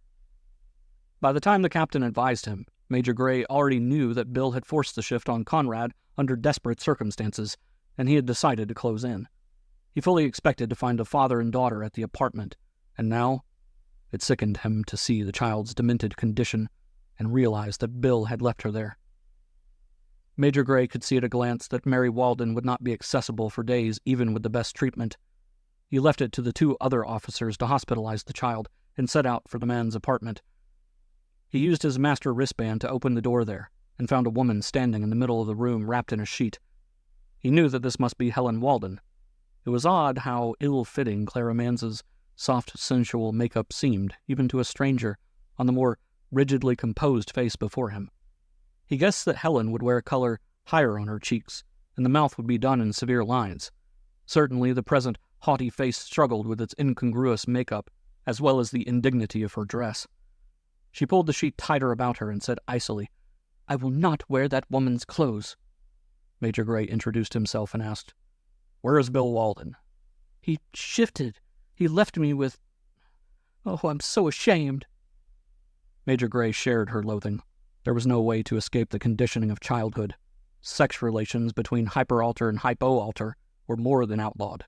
They were in themselves disgusting. If they were allowed, they could destroy this civilization. Those idealists, they were almost all hypoalters, of course, who wanted the old terminology changed, didn't take that into account. Next thing, they'd want children to live with their actual parents. Major Gray stepped into the bedroom. Through the bathroom door beyond, he could see Conrad Manns changing his makeup. Conrad turned and eyed him bluntly. "Would you mind staying out of here till I'm finished? I've had about all I can take." Major Gray shut the door and returned to Helen Walden. He took a hypothalamic block from his own pharmacase and handed it to her. "Here, you're probably on very low drug levels. You'd better take this." He poured her a glass of pop from a decanter, and while they waited for Conrad, he dialed the nearest shifting station on the Vizio-phone and ordered up an emergency shifting costume for her. When at last they were both dressed, made up to their satisfaction and drugged to his satisfaction, he had them sit on a couch together across from him. They sat at opposite ends of it, stiff with resentment at each other's presence. Major Gray said calmly, "You realize that this matter is coming to Medicorps trial. It will be serious." Major Gray watched their faces. On hers he saw grim determination. On Conrad's face, he saw the heavy movement of alarm. The man loved his wife. That was going to help. It is necessary in a case such as this for the Medicorps to weigh your decisions along with the scientific evidence we will accumulate. Unfortunately, the number of laymen directly involved in this case, and not on trial, is only 2, due to your peculiar marriage. If the hypo-alters, Clara and Conrad, were married to other partners, we might call on as many as 6 involved persons and obtain a more equitable lay judgment. As it stands, the entire responsibility rests on the 2 of you. Helen Walden was primly confident. I don't see how we can fail to treat the matter with perfect logic. After all, it is not we who neglected our drug levels. They were refusing to take their drugs, weren't they? She asked, hoping for the worst, and certain she was right. Yes, this is drug refusal. Major Gray paused while she relished the answer. But I must correct you in one impression. Your proper drug levels do not assure that you will act logically in this matter. The drugged mind is logical. However, its fundamental datum is that the drugs and drugged minds must be protected before everything else. He watched Conrad's face while he added, because of this, it is possible for you to arrive logically at a conclusion that death is the required solution. He paused, looking at their white lips. Then he added, actually, other, more suitable solutions may be possible. But they were refusing their drugs, she said. You talk as if you are defending them. Aren't you a Medicorps prosecutor? I do not prosecute people in the ancient 20th century sense, Mrs. Walden. I prosecute the acts of drug refusal and communication breaks. There is quite a difference. Well, she said almost explosively, I always knew Bill would get into trouble sooner or later with his wild antisocial ideas. I never dreamed the Medicorps would take his side. Major Gray held his breath, almost certain now that she would walk into the trap. If she did, he could save Clara Mans before the trial. After all, they have broken every communication code. They have refused to drug. A defiance aimed at our very lives. They... Shut up. It was the first time Conrad Mans had spoken since he sat down. The Medicorps spent weeks gathering evidence and preparing their recommendations. You haven't seen any of that, and you've already made up your mind. How logical is that? It sounds as if you want your husband dead. Maybe the poor devil had some reason, after all, for what he did. On the man's face there was the nearest approach to hate that the drugs would allow. Major Gray let out his breath softly. They were split permanently. She would have to trade him a mild decision on Clara in order to save Bill. And even there, if the subsequent evidence gave any slight hope, Major Gray believed now that he could work on Conrad to hang the lay judgment and let the Medicorps scientific recommendation go through unmodified. He let them stew in their cross-purposed silence for a while and then nailed home a disconcerting fact. I think I should remind you that there are a few advantages to having your alter extinguished in the mnemonic eraser. A man whose hyper-alter has been extinguished must report on his regular shift days to a hospital and be placed for 5 days in suspended animation. This is not very healthy for the body, but necessary.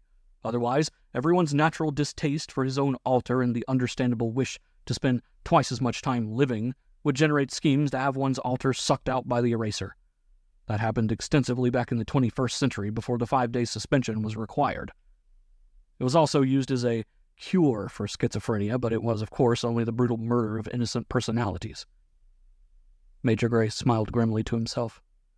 Now I will have to ask you both to accompany me to the hospital. I will want you, Mrs. Walton, to shift at once to Mrs. Mans.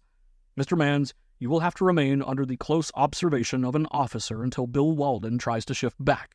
We have to catch him with an injection to keep him in shift. The young medicop put the syringe aside and laid his hand on Bill Walden's forehead. He pushed the hair back out of Bill's eyes. There, Mr. Walden. You don't have to struggle now.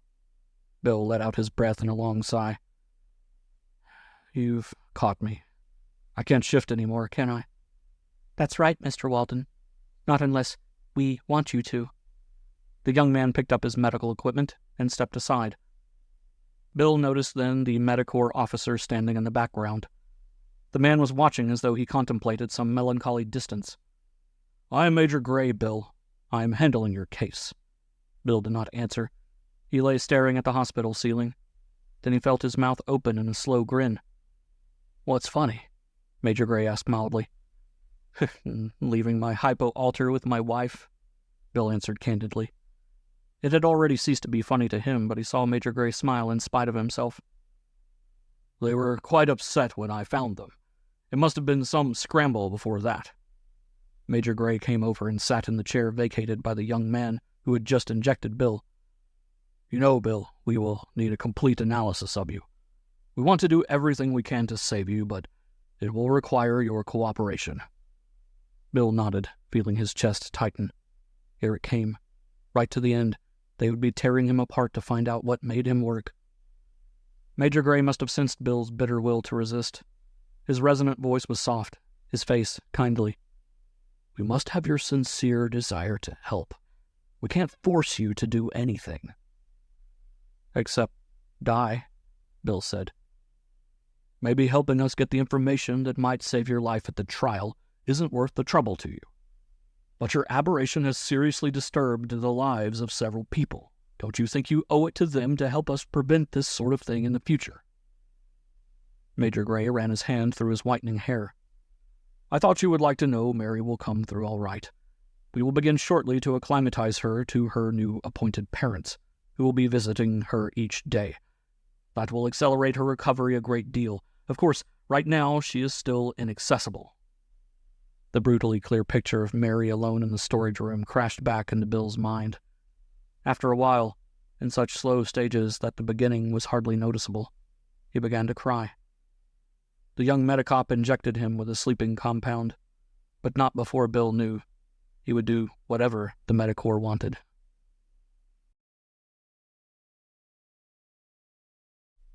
Part 7.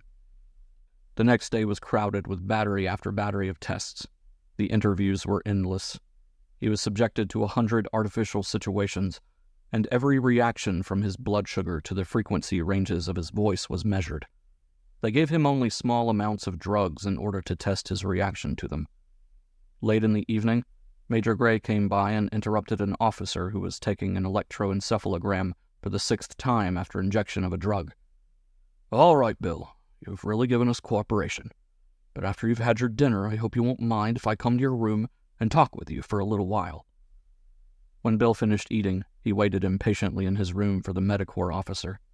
Major Gray came soon after. He shook his head at the mute question Bill shot at him. "No, Bill, we will not have the results of your tests evaluated until late tomorrow morning. Can't tell you a thing until the trial in any case." "When will that be?" "As soon as the evaluations of your tests is in." Major Gray ran his hand over his smooth chin and seemed to sigh. "Tell me, Bill, how do you feel about your case? How did you get into this situation? And what do you think about it now?" The officer sat in the room's only chair and motioned Bill to the cot. Bill was astonished at his sudden desire to talk about his problem. He had to laugh to cover it up. "I guess I feel as if I'm being condemned for trying to stay sober." Bill used the ancient word with a mock tone of righteousness that he knew the Major would understand. Major Gray smiled. "How do you feel when you're sober?" Bill searched his face. "The way the ancient moderns did, I guess. I feel what happens to me the way it happens to me, not the artificial way the drugs let it happen. I think there is a way for us to live without the drugs and really enjoy life. Have you ever cut down on your drugs, Major?" The officer shook his head. Bill smiled at him dreamily. "You ought to try it. It's as though a new life has suddenly opened up. Everything looks different to you. Look, with an average lifespan of 100 years, each of us only lives 50 years, and our alter lives the other 50. Yet, even on half-time, we experience only about half the living we do if we didn't take the drugs. We would be able to feel the loves and hatreds and desires of life. No matter how many mistakes we made, we would be able occasionally to live those intense moments that made the ancients great." Major Gray said tonelessly, "The ancients were great at killing, cheating, and debasing one another, and they were worse sober than drunk." This time he did not smile at the word.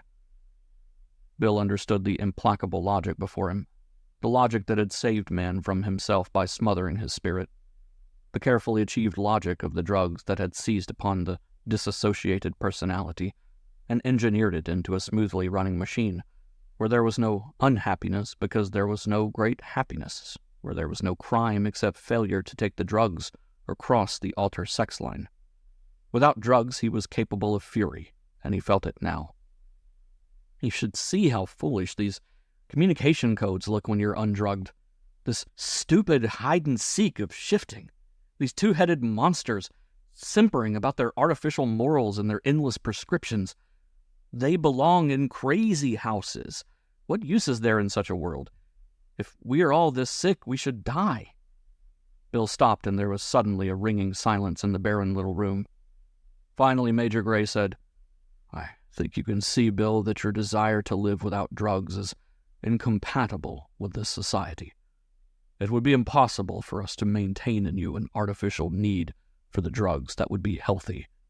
Only if we can clearly demonstrate that this aberration is not an inherent part of your personality can we do something medically or psychosurgically about it. Bill did not at first see the implication in this. When he did, he thought of Clara rather than of himself, and his voice was shaken. Is it a localized aberration in Clara? Major Gray looked at him levelly. I've arranged for you to be with Clara Mans a little while in the morning. He stood up and said good night and was gone. Slowly, as if it hurt him to move, Bill turned off the light and lay on the cot in the semi-dark. After a while he could feel his heart begin to take hold, and he started feeling better. It was as though a man who had thought himself permanently expatriated had been told, Tomorrow you walk just over that hill, and you will be home. All through the night he lay awake, alternating between panic and desperate longing in a cycle with which finally he became familiar. At last, as a rusty light of dawn reddened his silent room, he fell into a troubled sleep. He started awake in broad daylight. An orderly was at the door with his breakfast tray. He could not eat, of course. After the orderly left, he hastily changed to a new hospital uniform and washed himself. He redid his makeup with a trembling hand, straightened the bedclothes, and then he sat on the edge of the cot. No one came for him. The young medicop who had given him the injection that caught him in shift finally entered and was standing near him before Bill was aware of his presence. Good morning, Mr. Walden. How are you feeling? Bill's wildly oscillating tensions froze at the point where he could only move helplessly with events and suffer a constant, unchangeable longing. It was as if in a dream that they moved in silence together down the long corridors of the hospital and took the elevator to an upper floor. The medicop opened the door to a room and let Bill enter. Bill heard the door close behind him. Clara did not turn from where she stood looking out the window. Bill did not care that the walls of the chill little room were almost certainly recording every sight and sound. All his hunger was focused on the back of the girl at the window. The room seemed to ring with his racing blood, but he was slowly aware that something was wrong, and when at last he called her name, his voice broke. Still without turning, she said in a strained monotone, I want you to understand that I have consented to this meeting only because Major Gray has assured me it is necessary. It was a long time before he could speak. Clara, I need you. She spun on him. Have you no shame? You are married to my hyper-alter. Don't you understand that? Her face was suddenly wet with tears, and the intensity of her shame flamed at him from her cheeks. How can Conrad ever forgive me for being with his hyper-alter and talking about him? Oh, how can I have been so mad? They have done something to you, he said, shaking with tension. Her chin raised at this. She was defiant, he saw, though not toward himself. He no longer existed for her, but toward that part of herself which once had needed him and now no longer existed. They have cured me, she declared. They have cured me of everything but my shame, and they will help me get rid of that as soon as you leave this room. Bill stared at her before leaving. Out in the corridor, the young medicop did not look him in the face. They went back to Bill's room, and the officer left without a word. Bill lay down on his cot. Presently, Major Gray entered the room. He came over to the cot. I'm sorry it had to be this way, Bill. Bill's words came tonelessly from his dry throat. Was it necessary to be cruel? It was necessary to test the result of her psychosurgery. Also, it will help her over her shame. She might otherwise have retained a seed of fear that she still loved you. Bill did not feel anything anymore. Staring at the ceiling, he knew there was no place left for him in this world and no one in it who needed him. The only person who had really needed him had been Mary, and he could not bear to think of how he had treated her. Now the Medicore was efficiently curing the child of the hurt he had done her. They had already erased from Clara any need for him she had ever felt. This seemed funny, and he began to laugh. "Everything is being cured of me." "Yes, Bill, that is necessary." When Bill went on laughing, Major Gray's voice turned quite sharp. "Come with me. It's time for your trial." The enormous room in which they held the trial was utterly barren. At the great oaken table around which they all sat, there were 3 Medicore officers in addition to Major Gray. Helen did not speak to Bill when they brought him in. He was placed on the same side of the table with an officer between them. 2 orderlies stood behind Bill's chair. Other than these people, there was no one in the room. The great windows were high above the floor and displayed only the blissful sky. Now and then Bill saw a flock of pigeons waft along on silver-turning wings. Everyone at the table except himself had a copy of his case report, and they discussed it with clipped sentences. Between the stone floor and the vaulted ceiling, a subtle echolalia babbled about Bill's problem behind their human talk. The discussion of the report lulled when Major Gray rapped on the table. He glanced unsmiling from face to face, and his voice hurried the ritualized words. "This is a court of medicine, co-joining the results of medical science and considered lay judgment to arrive at a decision in the case of patient Bill Walden. The patient is hospitalized for a history of drug refusal and communication breaks. We have before us the medical case record of patient Walden. Has everyone present studied this record?" All at the table nodded. "Do all present feel competent to pass judgment in this case?" Again, there came the agreement. Major Gray continued.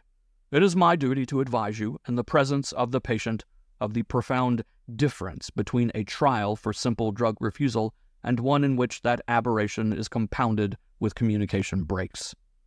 It is true that no other aberration is possible when the drugs are taken as prescribed. After all, the drugs are the basis for our schizophrenic society. Nevertheless, simple drug refusal often is a mere matter of physiology, which is easy enough to remedy. A far more profound threat to our society is the break in communication. This generally is more deeply motivated in the patient and is often inaccessible to therapy.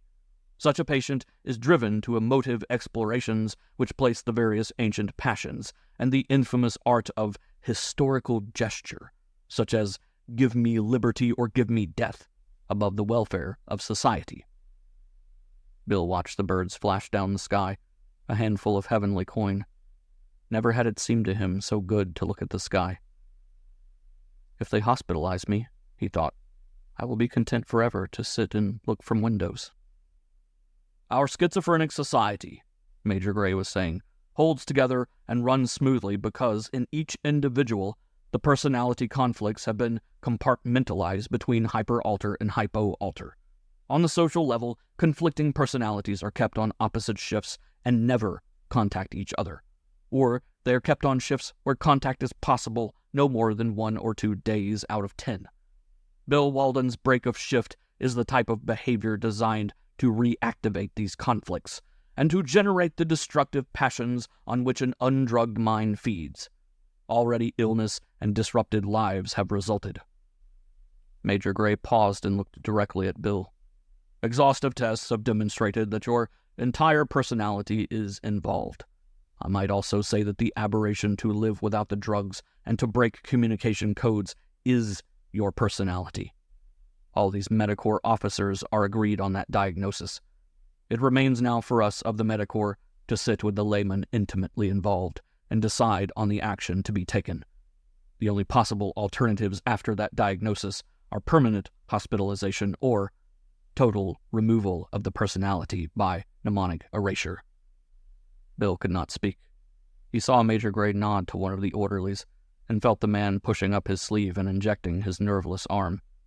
They were forcing him to shift, he knew, so that Conrad Manns could sit on the trial and participate. Helplessly, he watched the great sky blacken and the room dim and disappear.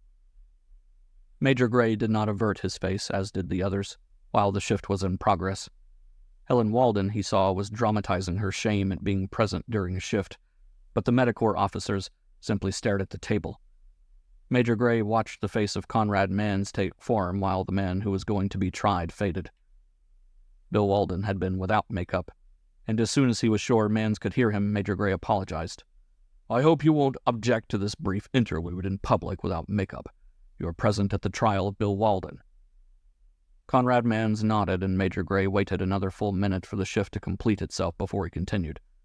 "Mr. Manns, during the 2 days you waited in the hospital for us to catch Walden and shift, I discussed this case quite thoroughly with you, especially as it applied to the case of Clara Manns on which we were already working.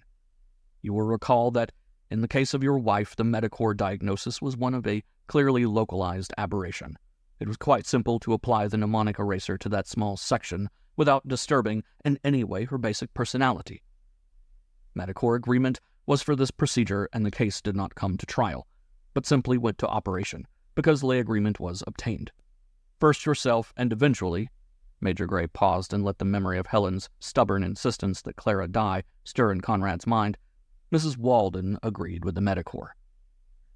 Major Gray let the room wait in silence for a while. The case of Bill Walden is quite different. The aberration involves the whole personality, and the alternative actions to be taken are permanent hospitalization or total erasure. In this case, I believe that Medicorps' opinion will be divided as to proper action, and—" Major Gray paused again and looked levelly at Conrad Manns. This may be true also of the lay opinion. "How's that, Major?"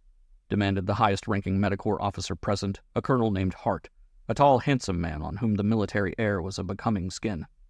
"What do you mean about Medicorps opinion being divided?" Major Gray answered quietly, "I'm holding out for hospitalization." Colonel Hart's face reddened. He thrust it forward and straightened his back. "That's preposterous. This is a clear-cut case of a dangerous threat to our society, and we, let me remind you, are sworn to protect that society." Major Gray felt very tired. It was, after all, difficult to understand why he always fought so hard against erasure of these aberrant cases. But he began with quiet determination. "The threat to society is effectively removed by either of the alternatives, hospitalization or total erasure. I think you can all see from Bill Walden's medical record that his is a well-rounded personality with a remarkable mind. In the environment of the 20th century, he would have been an outstanding citizen, and possibly, if there had been more like him, our present society would have been better for it. Our history has been one of weeding out all personalities that did not fit easily into our drugged society. Today there are so few left that I have handled only 136 in my entire career." Major Gray saw that Helen Walden was tensing in her chair.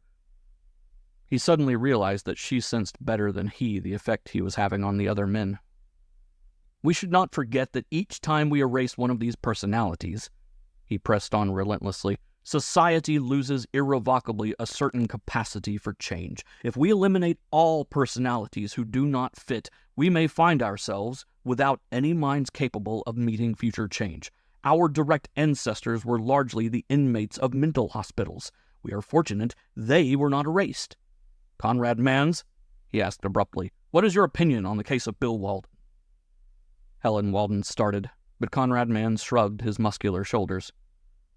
"Oh, hospitalize a three-headed monster." Major Gray snapped his eyes directly past Colonel Hart and fastened them on the Medicorps captain. "Your opinion, Captain?" But Helen Walden was too quick. Before he could rap the table for order, she had her thin words hanging in the echoing room. "Having been Mr. Walden's wife for 15 years, my sentiments naturally incline me to ask for hospitalization. That is why I may safely say, if Major Gray will pardon me, that the logic of the drugs does not entirely fail us in a situation like this." Helen waited while all present got the idea that Major Gray had accused them of being illogical. "Bill's aberration has led to our daughter's illness, and think how quickly it contaminated Clara Manns. I cannot ask that society any longer expose itself, even to the extent of keeping Bill in the isolation of the hospital, for my purely sentimental reasons. As for Major Gray's closing remarks, I cannot see how it is fair to bring my husband to trial as a threat to society if some future chance is expected in which a man of his behavior would benefit society. Surely such a change could only be one that would ruin our present world. or Bill would hardly fit it. I would not want to save Bill or anyone else for such a future." She did not have to say anything further. Both of the other Medicorps officers were now fully roused to their duty. Colonel Hart, of course, humphed at the opinions of a woman, and cast his with Major Gray. But the fate of Bill Walden was sealed. Major Gray sat, weary and uneasy as the creeping little doubts began. In the end, he would be left with the one big, stone-heavy doubt. Could he have gone through with this if he had not been drugged? And how would the logic of the trial look without drugs? He became aware of the restiveness in the room. They were waiting for him now that the decision was irrevocable.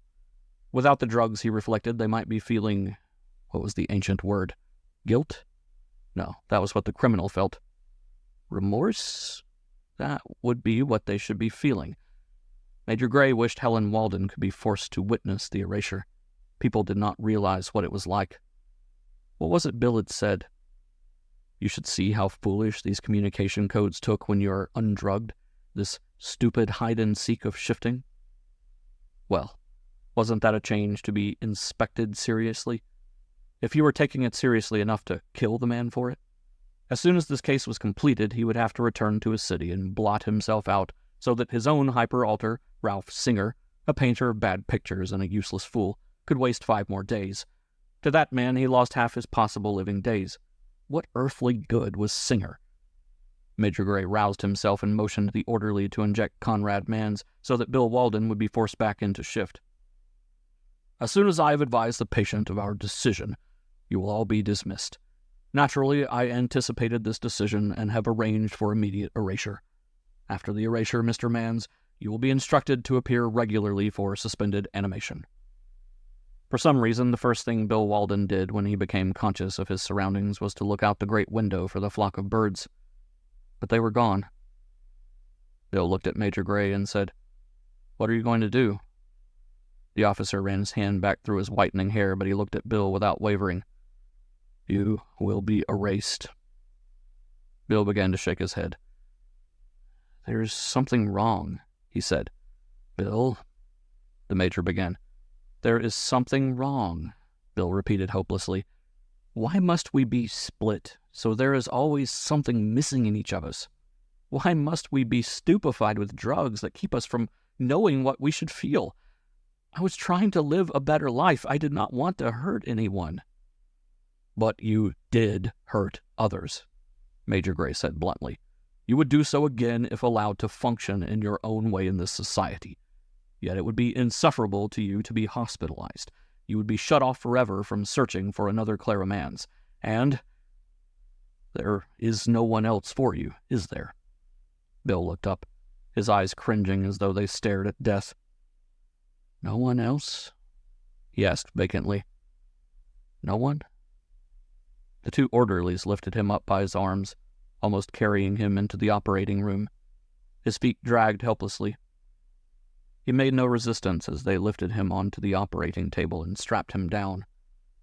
Beside him was the great panel of the mnemonic eraser with its 1,000 unblinking eyes.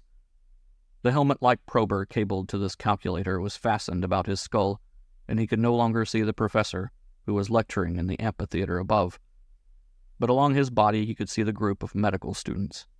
They were looking at him with great interest, too young not to let the human drama interfere with their technical education. The professor, however, droned in a purely objective voice. "The mnemonic eraser can selectively shunt from the brain any identifiable category of memory and erase the synaptic patterns associated with its translation into action. Circulating memory is disregarded. The machine only locates and shunts out those energies present as permanent memory. These are there in part as permanently echoing frequencies in closed cytoplasmic systems. These systems are in contact with the rest of the nervous system only during the phenomenon of remembrance. Remembrance occurs when, at all the synapses in a given network Y, the permanently echoing frequencies are duplicated as transient circulating frequencies. The objective in a total operation of the sort before us is to distinguish all the stored permanent frequencies, typical of the personality you wish to extinguish, from the frequencies typical of the other personality present in the brain." Major Gray's face, very tired but still wearing a mask of adamant reassurance, came into Bill's vision. There will be a few moments of drug-induced terror, Bill. That is necessary for the operation. I hope knowing it beforehand will help you ride with it. It will not be for long." He squeezed Bill's shoulder and was gone. "The trick we learned early in our history when this type of total operation was more often necessary," the professor continued. "It is really quite simple to extinguish one personality while leaving the other undisturbed. The other personality in the case before us has been drug immobilized to keep this one from shifting.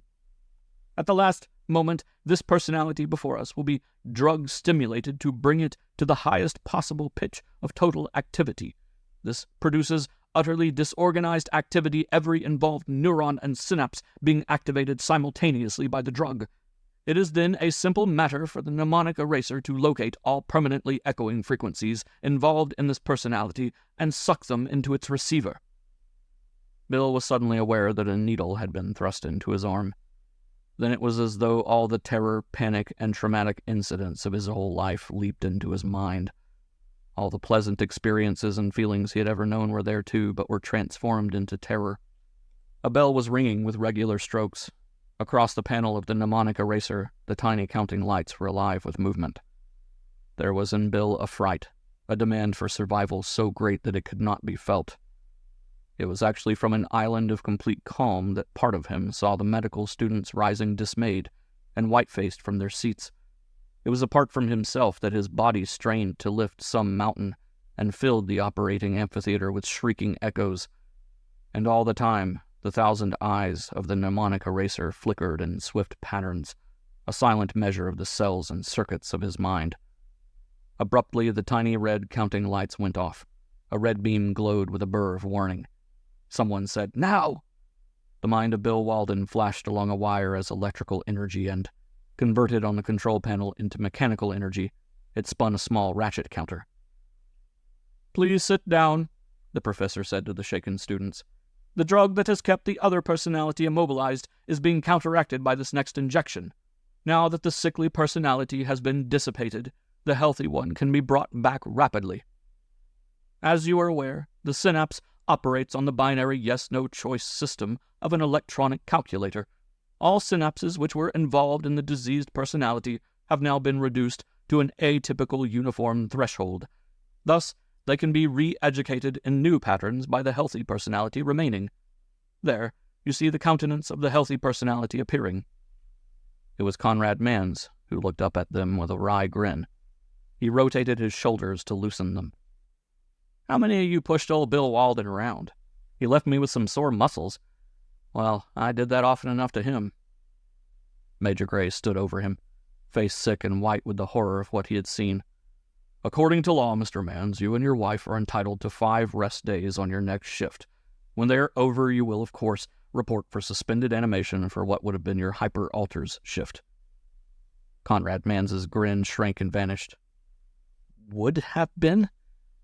Bill is gone?" "Yes." "I never thought I'd miss him." Conrad looked as sick as Major Gray felt. "It makes me feel... I don't know if I can explain it. Sort of amputated. As though something's wrong with me because everybody else has an alter and I don't. Did the poor son of a straitjacket suffer much?" "I'm afraid he did." Conrad Mans lay still for a moment with his eyes closed and his mouth thin with pity and remorse. "What will happen to Helen?" "She'll be all right," Major Gray said. "There will be Bill's insurance, naturally, and she won't have much trouble finding another husband. That kind never seems to." 5 rest days, Conrad repeated. "Is that what you said?" He sat up and swung his legs off the table, and he was grinning again. "I'll get in a whole shift of jet skiing. No, wait, I've got a date with the wife of a friend of mine out at the rocket grounds. I'll take Clara out there. She'll like some of the men." Major Gray nodded abstractly. "Good idea." He shook hands with Conrad Mans, wished him fun on his rest shift, and left. Taking a helicopter back to his city, Major Gray thought of his own hyperalter, Ralph Singer. He had often wished that the silly fool could be erased. Now he wondered how it would be to have only one personality, and wondering, realized that Conrad Mans had been right. It would be like amputation, the shameful distinction of living in a schizophrenic society with no alter. No, Bill Walden had been wrong. Completely wrong. Both about drugs and being split into two personalities. What one made up in pleasure through not taking drugs was more than lost in the suffering of conflict, frustration, and hostility. And having an alter, any kind, even one as useless as Singer, meant actually not being alone. Major Gray parked the helicopter and found a shifting station. He took off his makeup, addressed, and mailed his clothes, and waited for the shift to come. It was a pretty wonderful society he lived in, he realized. He wouldn't trade it for the kind Bill Walden had wanted. Nobody in his right mind would.